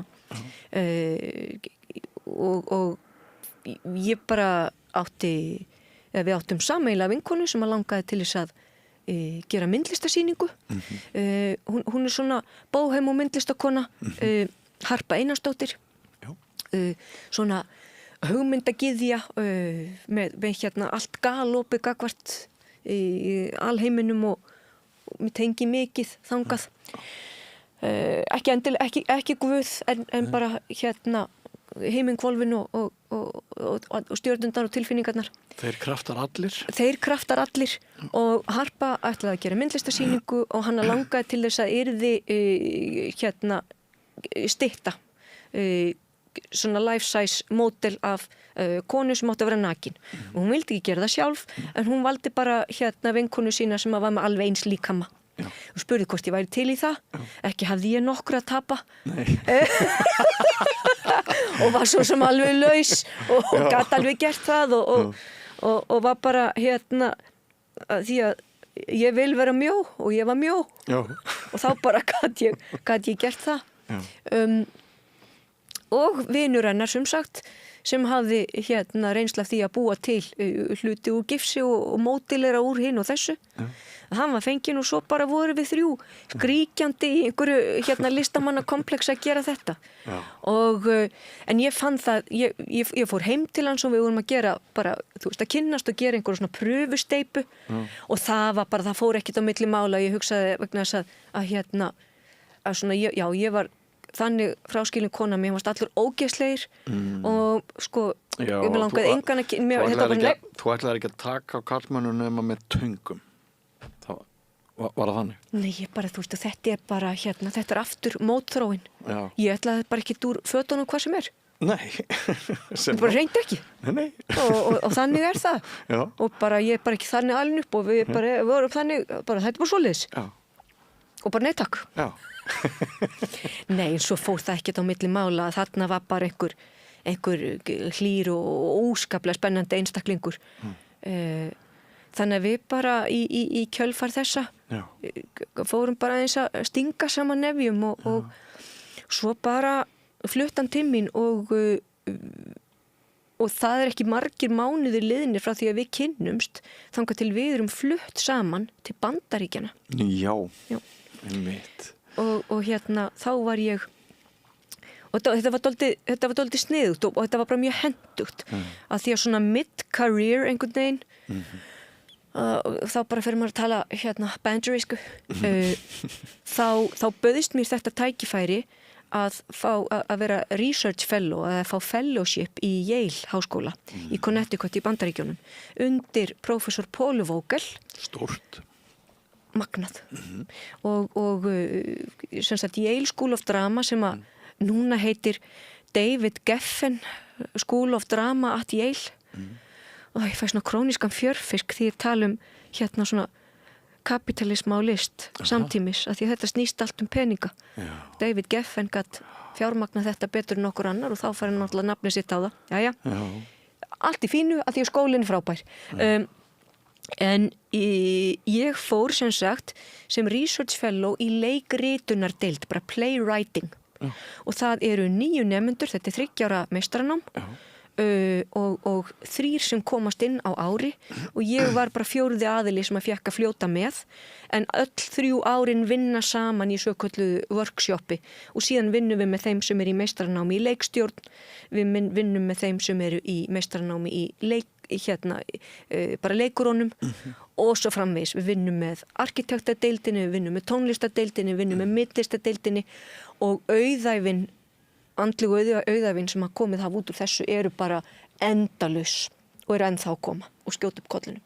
Þetta var magnað og Heimir fór með og Rafnhildur mín endaði í 10 ára bekk í Bandaríkjunum. Já. Og býr að því síðan, bara altalandi á ensku, með amerískum hreim skömmu síðar, sýndi sína tungumála hæfileika, bara einhvern veginn svona læstu svo öllu saman og hennar ofurkraftar eru svona félagslegs eðlis, þannig að hún bara stakk sér í samband allstaðar, blómstraði sem aldrei fyrr. Við eignumst frábæra vini, Íslendinga sem við erum ennþá í sambandi við núna. Já, magnaðu tími, 1 ár, en Bandaríkjamaðurinn hann hræddur sigur sitt, þannig að bara daginn eftir að skólanum var lokið þá bara hafði ég 30 daga til að drulla mér úr landi.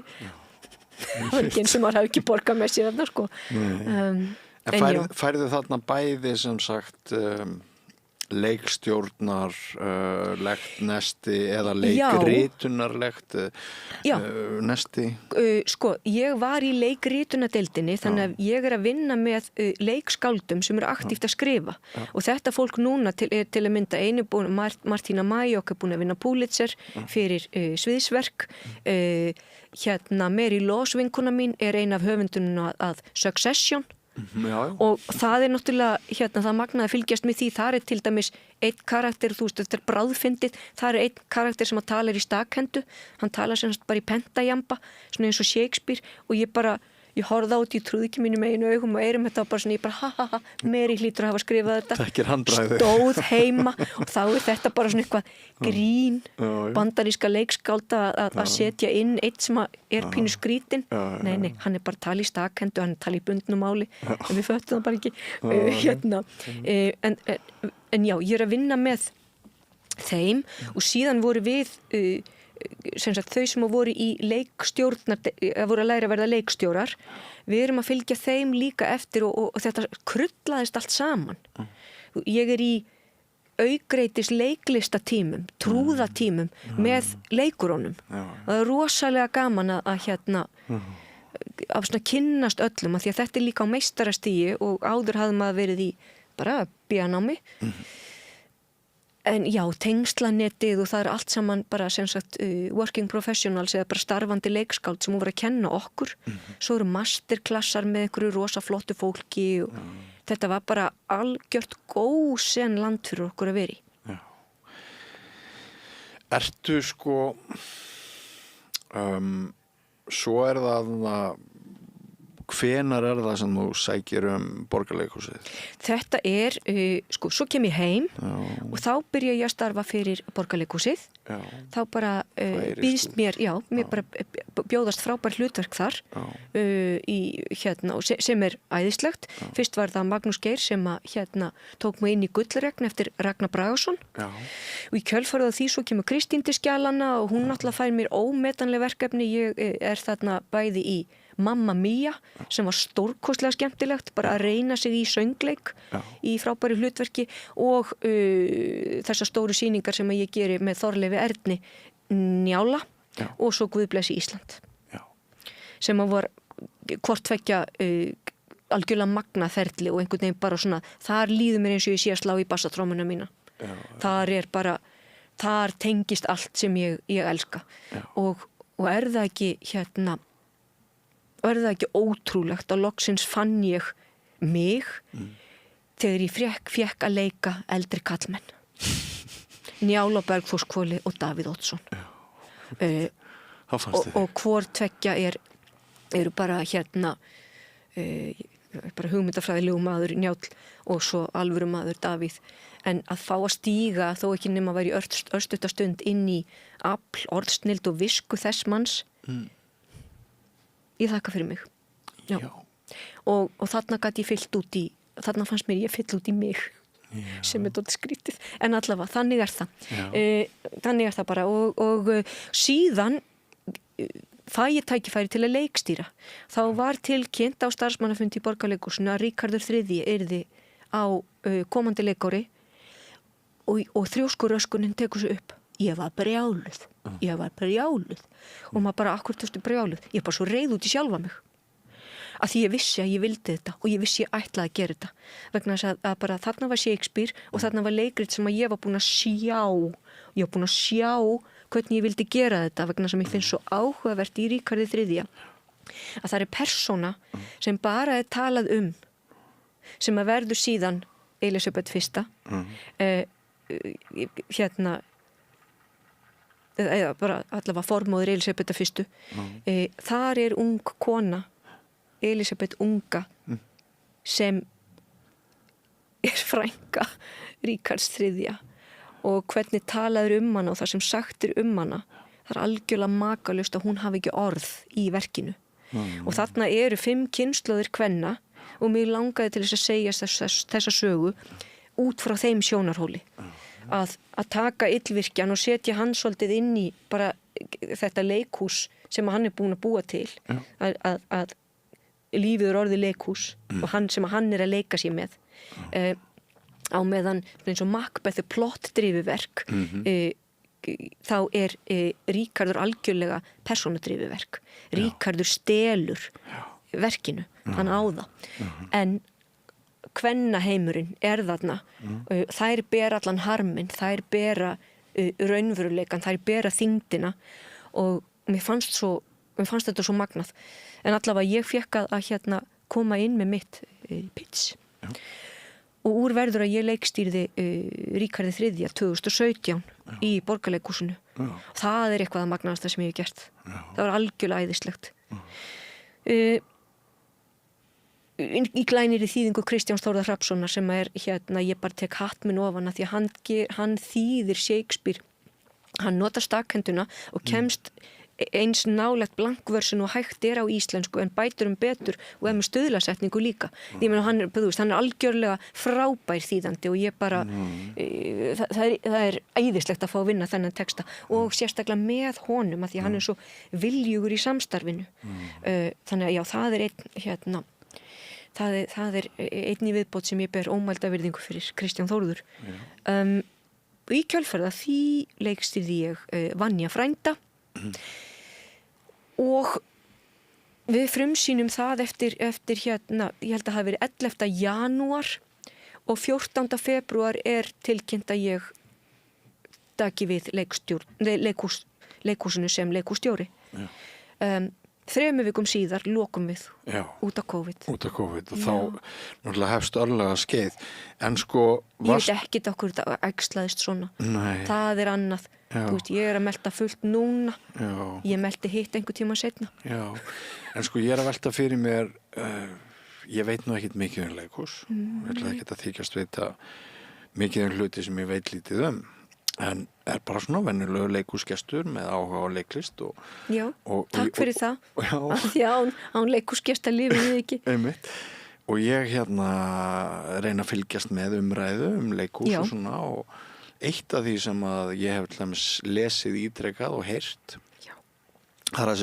þessi erfiðar að eldast sem leikona og þessu landi heldur en leikkarlar þessu miklu færri hlutverk Ertu að einhverju leyti meðvitað eða ómeðvitað í einhverju praktík þegar þú tekur þessa beygjur ferð svona undirbúa fráhaldið frá sviðinu yfir leikstjórn, leikhússtjórn? Nei, ég held að bara eins og með bara þarna þegar ég fekk pjaff í fangið stundum veit ég ekkert hvað ég er að gera. Nei. Það bara gerist að því að eitthvað kallar á það og að því að ég er ekki óttaslegin að því ég hef ekki neitt að hræðast vegna þess að ég bara veit hver ég er ég veit hvað ég stend fyrir og ég get staðið með því sem ég ger og ef mér finnst ég ekki geta staðið með því og þá fer ég nei, þannig ég var ekkert að undirbúa eitthvað svoleiðis að því kannski líka sko, ég get kennt ég get leikið sönghlutverk ég get skrifað ég skrifaði gamanþættina Stelpurnar á sínum tíma það er múlti og ég er leikstjóri þannig að nei ég óttaðist það ekki neitt en sko, allir eiga mismunandi karriér og það er ekki karriér nema þessi bæði upp og niður það kendi Kjartan Ragnarsson mér Bryldur, það ekki karriér nema að sé bæði upp og niður. Minn góði mentor og hérna vitri maður. Er hann að vísa til þroskans sem verður til í mótbyr? Já, og líka sjálfsagt þess að þú veist, stundum mikið og stundum lítið og hérna, stundum bara fellur, krassar allt og eitthvað. Og það allt í lagi, af því að það karriér og maður getur ekki alltaf gert öllum til geðs. Nei, þetta bara, ég held ég var ekkert að undirbúa, ég var bara á einhverju ferðalagi og hérna ferðalagi fór þarna. Já. Sem var æðislegt. En líka sko, ég fyllist oft í leiða og það svona 7 ára leiðin. Já. Það svona, bara svona, ég get ekki... Þá komið gott. Já, og þá þarf ég bara að gera eitthvað annað til þess að geta komið aftur. Ég með 4 ár. Þú með 4, þarf alltaf að svissa á 4 ára fresti. Og þegar verða knappara hjá mér, veistu hvað ég geri þá? Þá færi ég set, eða svona, en þetta allt saman innan sama geirans. Fer að skoða fasteigna auglýsingar og heilbrigðan hátt og klippa á mér hári með eldhúsgærum. Og þetta bara einhvern veginn, maður bara ætlar aldrei að læra, bara ekki gera það. Af því að þetta ekki góð greiðsla. Ég skil alveg hvað þetta segja. Þetta eitthvað svona, það eru tilfinningar þarna, bara burt með þetta svona og ég tengi mjög sterkt við þetta. Þetta eitthvað. En svo var bara alveg magnað að vera bara allt í einu komið fyrir að stýra þessu leikhúsi og þú veist, þetta svo. En þetta með leikonurnar og fáu hlutverkinu og svona, sem þetta rosalega flókið. Þetta pínulítið land. Það ekki margir peningar sem að fara í leikhús. Leikhúsrekstur og sérstaklega að reka leikhús eins og borgarleikhúsið. Þetta bara risastórt fyrirtæki, eins mikið þetta menningastofnun. Það þetta bara fyrirtæki. Þetta fyrirtæki með 60% sjálfsafla. Og þegar COVID kemur, þá bara lokast fyrir 60% af tekjustraumnum. Hvað ætlað þú að gera í því, kjalli mín? Og þá bara góður ráð dýr og þá þurftum við bara að setja undir okkur hausinn við sem að vorum stjórnendur þessa leikhús. Og bara Leikfélag Reykjavíkur sjálfseignarstofnun sem að fjall bara allstaðar milli skips og bryggju. Við erum bara eina fyrirtækið á landinu sem átti ekki að fá hlutabótaleið. Og ég kann ekkert að sækja svoleiðis. En þá bara sem betur fer átti við frábært fólk í pólitík. Og það mjög brýnt, þú veist, núna bara ég finn bara hvernig ég breytist því ég fer að tala þessa hluti. Það bara mjög brýnt að ekki sé að menningin verði ekki sölluð niður, að því að með því þá töpum við tilgangi okkar, við töpum menningu okkar, við töpum okkar tungu og við verðum ekki neitt og það verður algjör flatneskja. Það verður að fjármagna og það verður að moka peningum í menningu og listir. Það verður að gera það. Ef þú skoðar í sögulegu samhengi öll tímabil í sögunni, það vantar aldrei klausuna culture and theatre eða culture and arts vegna þess að það hluti af öllu. Leikhús hluti af heilbrigðiskerfinu vegna þess að án þessar tengingar, þessar mannlegu tengingar sem að leikhúsi gefur, þá skiljum við ekki okkar, við skiljum ekki fortíðin okkar og getum ekki labbað inn í framtíðina, við vitum ekki hver tilgangur okkar og svo allir ógeðslega hissa á því að fólki líði illa. Þú veist bara, hvað í gangi? Ég meina, þú veist bara, hættu allir að skilja allt og skynja. Þannig að bara, það mjög brýnt að menningunni sé haldið við og að bara sem betur fer þá þjóðleikhús og núna ópera og listaspundin í lög en staður eins og borgarleikhúsið með sína yfir 100 ára gömlu samfelldu sögu. Þetta menningarlega svo merkilegt og mikilvægt fyrirbæri og þetta staður sem að tekur á móti næstu því 150 til 180.000 manns á hverju einasta ári. Og þetta orðin bara sjálfsögður viðkomustaður í menningarlífi fólks og það tekir ekki tiltökumál að venjuleg fjölskylda á Íslandi eigi svona áskort eða fari í leikhús. Það þykir eðlilegt. Þetta ekki venjulegt í öðrum löndum. Svo sér næstu í 30% þjóðarinnar, 30% þjóðarinnar sáu nýju líf sýninguna Bubba Mortens. Það er ekki eins og 30% þjóðarinnar í Noregi sem fer í leikhús. Hvað þá á eina sýningu? Þetta er svo merkilegt og ég naut góðs að því að Lilja Alfreðsdóttir var okkar menningaráðherra á þessum tíma og Þorgerður Katrín er fyrrum stjórnarformaður Leikfélags Reykjavíkur og fleiri og fólkið úr borgarpólitíkinni líka, Hjálmar, Skúli Helga, ég hef alltaf átt frábært samstarf við bæði Dag og Einar sem borgarstjóra og fyrir þetta er maður líka bara ævarandi þakkláttur. En sem sagt bæði ríki og borg björguðu leikhúsinu á þessum tíma. Vegna þess að við vorum komin niður í bara 70 fastráðuna á meðan það vinna þarna næstu 250 manns núna. Þetta er stórt fyrirtæki af því að fólk gleymir því, þetta er ekki bara einhverjir 10 leikarar og 1 leikústjóri. Þetta er risastórt samfélag og eitt best tækjum búna og leikhús í Evrópu og spekin sem er þarna inni. Við óttumst bara spekileka. Já, eðlilega. Bara þegar þurft að loka deildum og bara það er ekki allir sem að kunna búið til svona hárkollur og sauma og svona búninga og smíða svona dót. Ég menn, þú veist, þetta er bara já.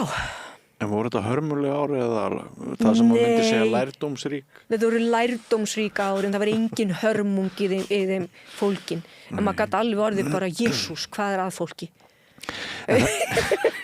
En þetta sem þú nefndir áðan með samband peninga og listar, við náttúrulega þekkjum það að mörg af bara svo ég fari nú aftur til klassísku tónskáldanna okkar. Þeir hefðu ekki orðið það sem er urðin af því þeir nutu fjárstuðnings frá auðugu fólki og höfðu vinnufrið. Höfðu vinnufrið. Og er ekki mest öll eða stór hluti listasögunar markaður þessu að listin þarf að eiga sér velgjörðarmenn.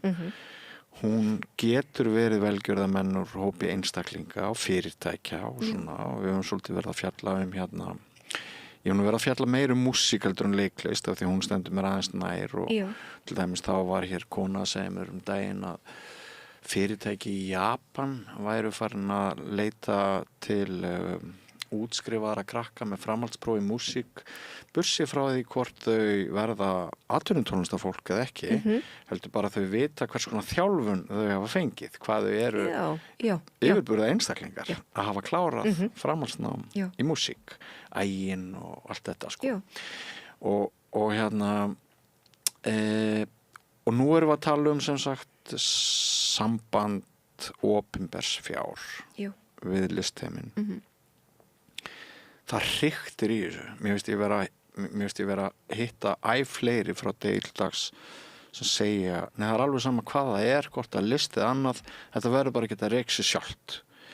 Menn vitnar til dæmis til höfundana okkar sem eru í fullri annarri vinnu og skrifa thriller fyrir jólin og selja 10 eða 15 eintök, fleiri eintök heldur en fólki á listamannalaununum og er bara í þeirri vinnu og þetta er bara einhvern veginn vegið og metið og sá bara lúsar sem ekki selur og öll list á bara að vera þannig að annarkvort borgar sig ekki að taka þátt í henni nema þú rekir sjálfan þig og búið til vöru sem að almenningur á frjálsum markaði vill kaupa.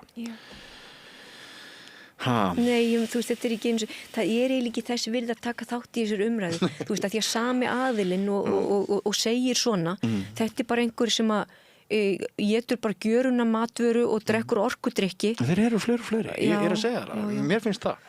Segi ég og tala niður til þessa allavega, þú veist, mér finnst það ekki og við verðum öll að hafa bara mér finnst það ekki smart, ég vil ekki gjöruna matvöru og ég vil ekki orkudrykk, punktur, því ég þver. En sko, mér hefur dottið í hug kannski að þetta er leiðinda umræða og hún er bara byggð á svolítið miskilningi. Hún er byggð á miskilningi. Líka byggð á ákveðinu hugmyndafræði, nýfrjálshyggjunni og mörgu öðru sem hefur komið bara inn og breytt hugmyndum okkar hlutverk ríkisins og fleira. Já. En sko, er kannski bara umræða þetta samhengi, þú ert að tala mikilvægi listana í samfélaginu, er kannski umræða þetta samhengi, er hún of lítil sko, þú veist, maður svona velta fyrir skólakerfinu líka og þannig væri þetta er kannski klísjur að hérna bera það þannig upp en ættum við að bakka aðeins í af því þú ert með svo mikið álit á þessum hérna þessari klassísku menntun. Já, ég hef mikið álit á henni og ég tel það að hún getur orðið okkur bjargvættur. Og ég meina, og með því auðvitað skiptir nýsköpun opaslega miklu máli og öll þessi tæknifyrirtæki og sprotafyrirtæki núna sem að geta hjálpa til við einhvern veginn að létta okkur lífið og eitthvað svoleiðis. En þegar upp staðið þá verður mannskepnan að hafa tilgang og það sem að ég hef verið að hugsa núna og ég veit ekki hvort þetta tengist einu sinni þessari umræðu um listur og tilgang þeirra allavega pældi því að það alltaf verið að reyna að fækka starfsfólki alveg sama hvar það þá enginn að vinna neins staðar sem sagt, eða þú átt að gera allt sjálfur og daginn þá þurfti ég bara átti erind út í bæ, ég þurfti að kaupa eitthvað og mér vantaði bensin á bílinn og ég fer ég bara tíni í körfi, ég fer í sjálfsafgreiðslukassa og ég lapp út úr búðinni og ég fer á bensínstöð og ég geri sjálf og eitthvað eitt í viðbót en ég tala ekki við neitt og ég get farið í gegnum heilan dag án þess að bjóða góðan dag án þess að horfa í augun á nokkur einustu manneskju og svo ég bara fara heim til mín að skoða eitthvað á netinu aftur, svo allir óbúslega hissa á því að fólki líði illa hvað eiga allir að gera ef enginn á að vinna neins staðar af því að hvað með þau okkar sem eru kannski ekkert flink á bókina en eru rosalega góð í að raða hlutum hvað með þann sem mjög góður að bara hefur afli að gera eitthvað með líkamannum hvar á fólk að vinna eiga allir að vera heima hjá sér bara að taka þunglyndislyf og bara láta sér leiðast að því að og á hörmulegan hátt ekki að láta sér leiðast til þess að finna síðan fullnægjuna við að gera við erum að stefna á svo ógeðslega skrítin stað og þetta að samfæra fólkum að það verða að kaupa eitthvað allir eru að kaupa eitthvað drasl á netinu gatið verður bara stærra og því verður aldrei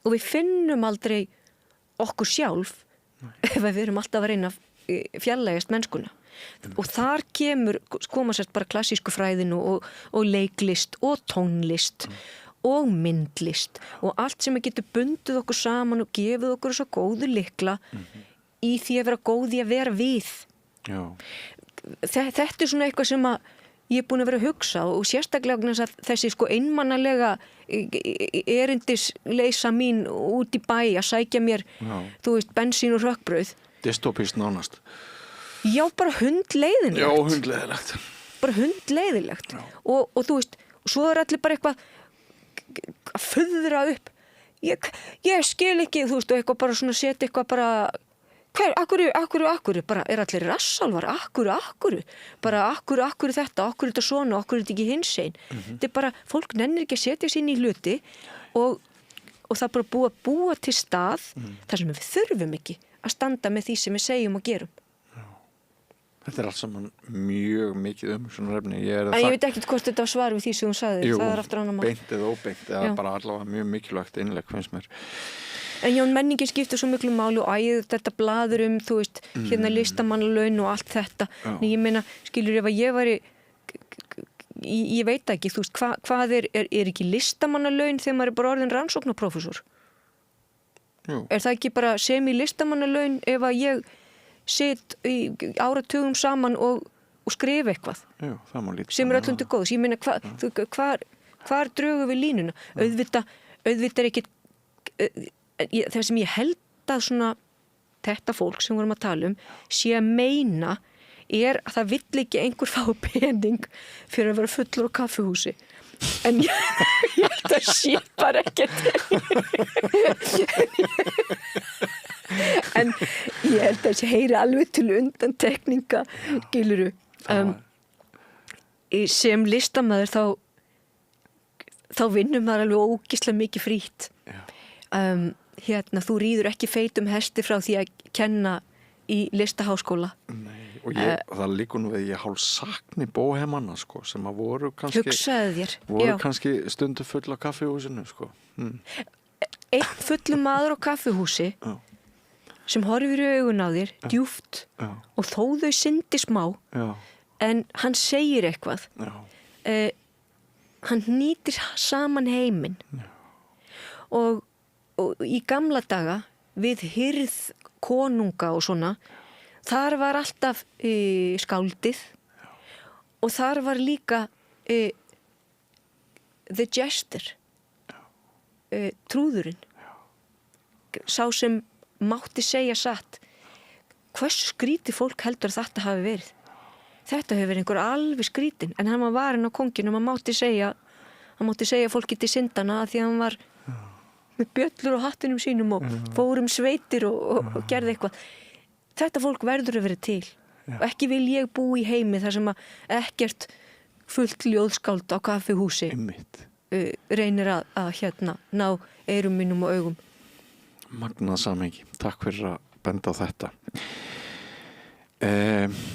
Það sennilega bara hátt í 2 klukkutímar liðnir síðan við hófum þetta spjall okkar. Já. Er eitthvað sem þú brennur fyrir að segja frá í lokin? Sagan og ferlinu þínum er svo að þú segir svo upp í Borgarleikhúsinu. Já. Og ert búin að finna þína fjöl í dag sem hvað?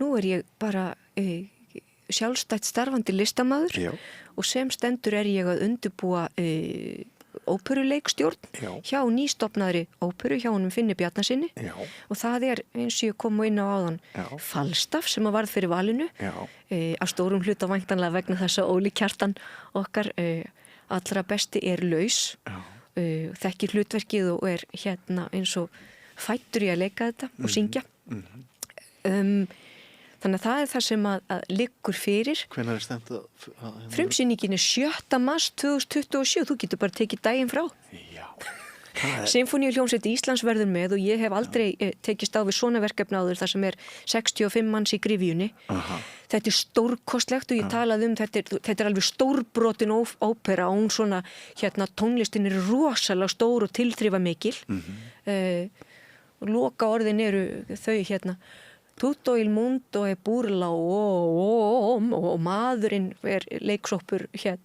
þess alls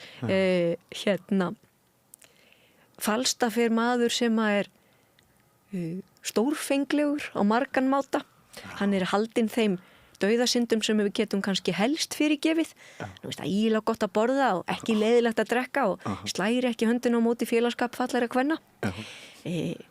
Og hann var eitt sinn riddari þannig að hann er svona, var einhvers konar afall en núna á hann ekki pening þannig að hann sé sér leika á borði og ætlar að reyna við þarna 2 kátar vindsorkonur eins og maður gerir og til að komast yfir auðæfi þeirra en svo svo er þetta samfélagið til rauninum útlaga, hann er svona hálfpartinn gerður útlægur, honum er refsaðinn og er honum boðið inn og Ford sem sagt eigin maðurinn sem er næstum kokkálaður og það er nú eitt, ég er að skoða kokkálinn opaslega mikið núna, að því að í Bretlandi þess tíma þá var þetta alveg bara, þetta var það allra besta sem þú gast gert kallmanni að gera hann að kokkáli og kalla hann kokkál. Getur alveg tengt við það? Já, það er ekkit gaman að láta halda fram hjá sér, það er hefur vota fyrir það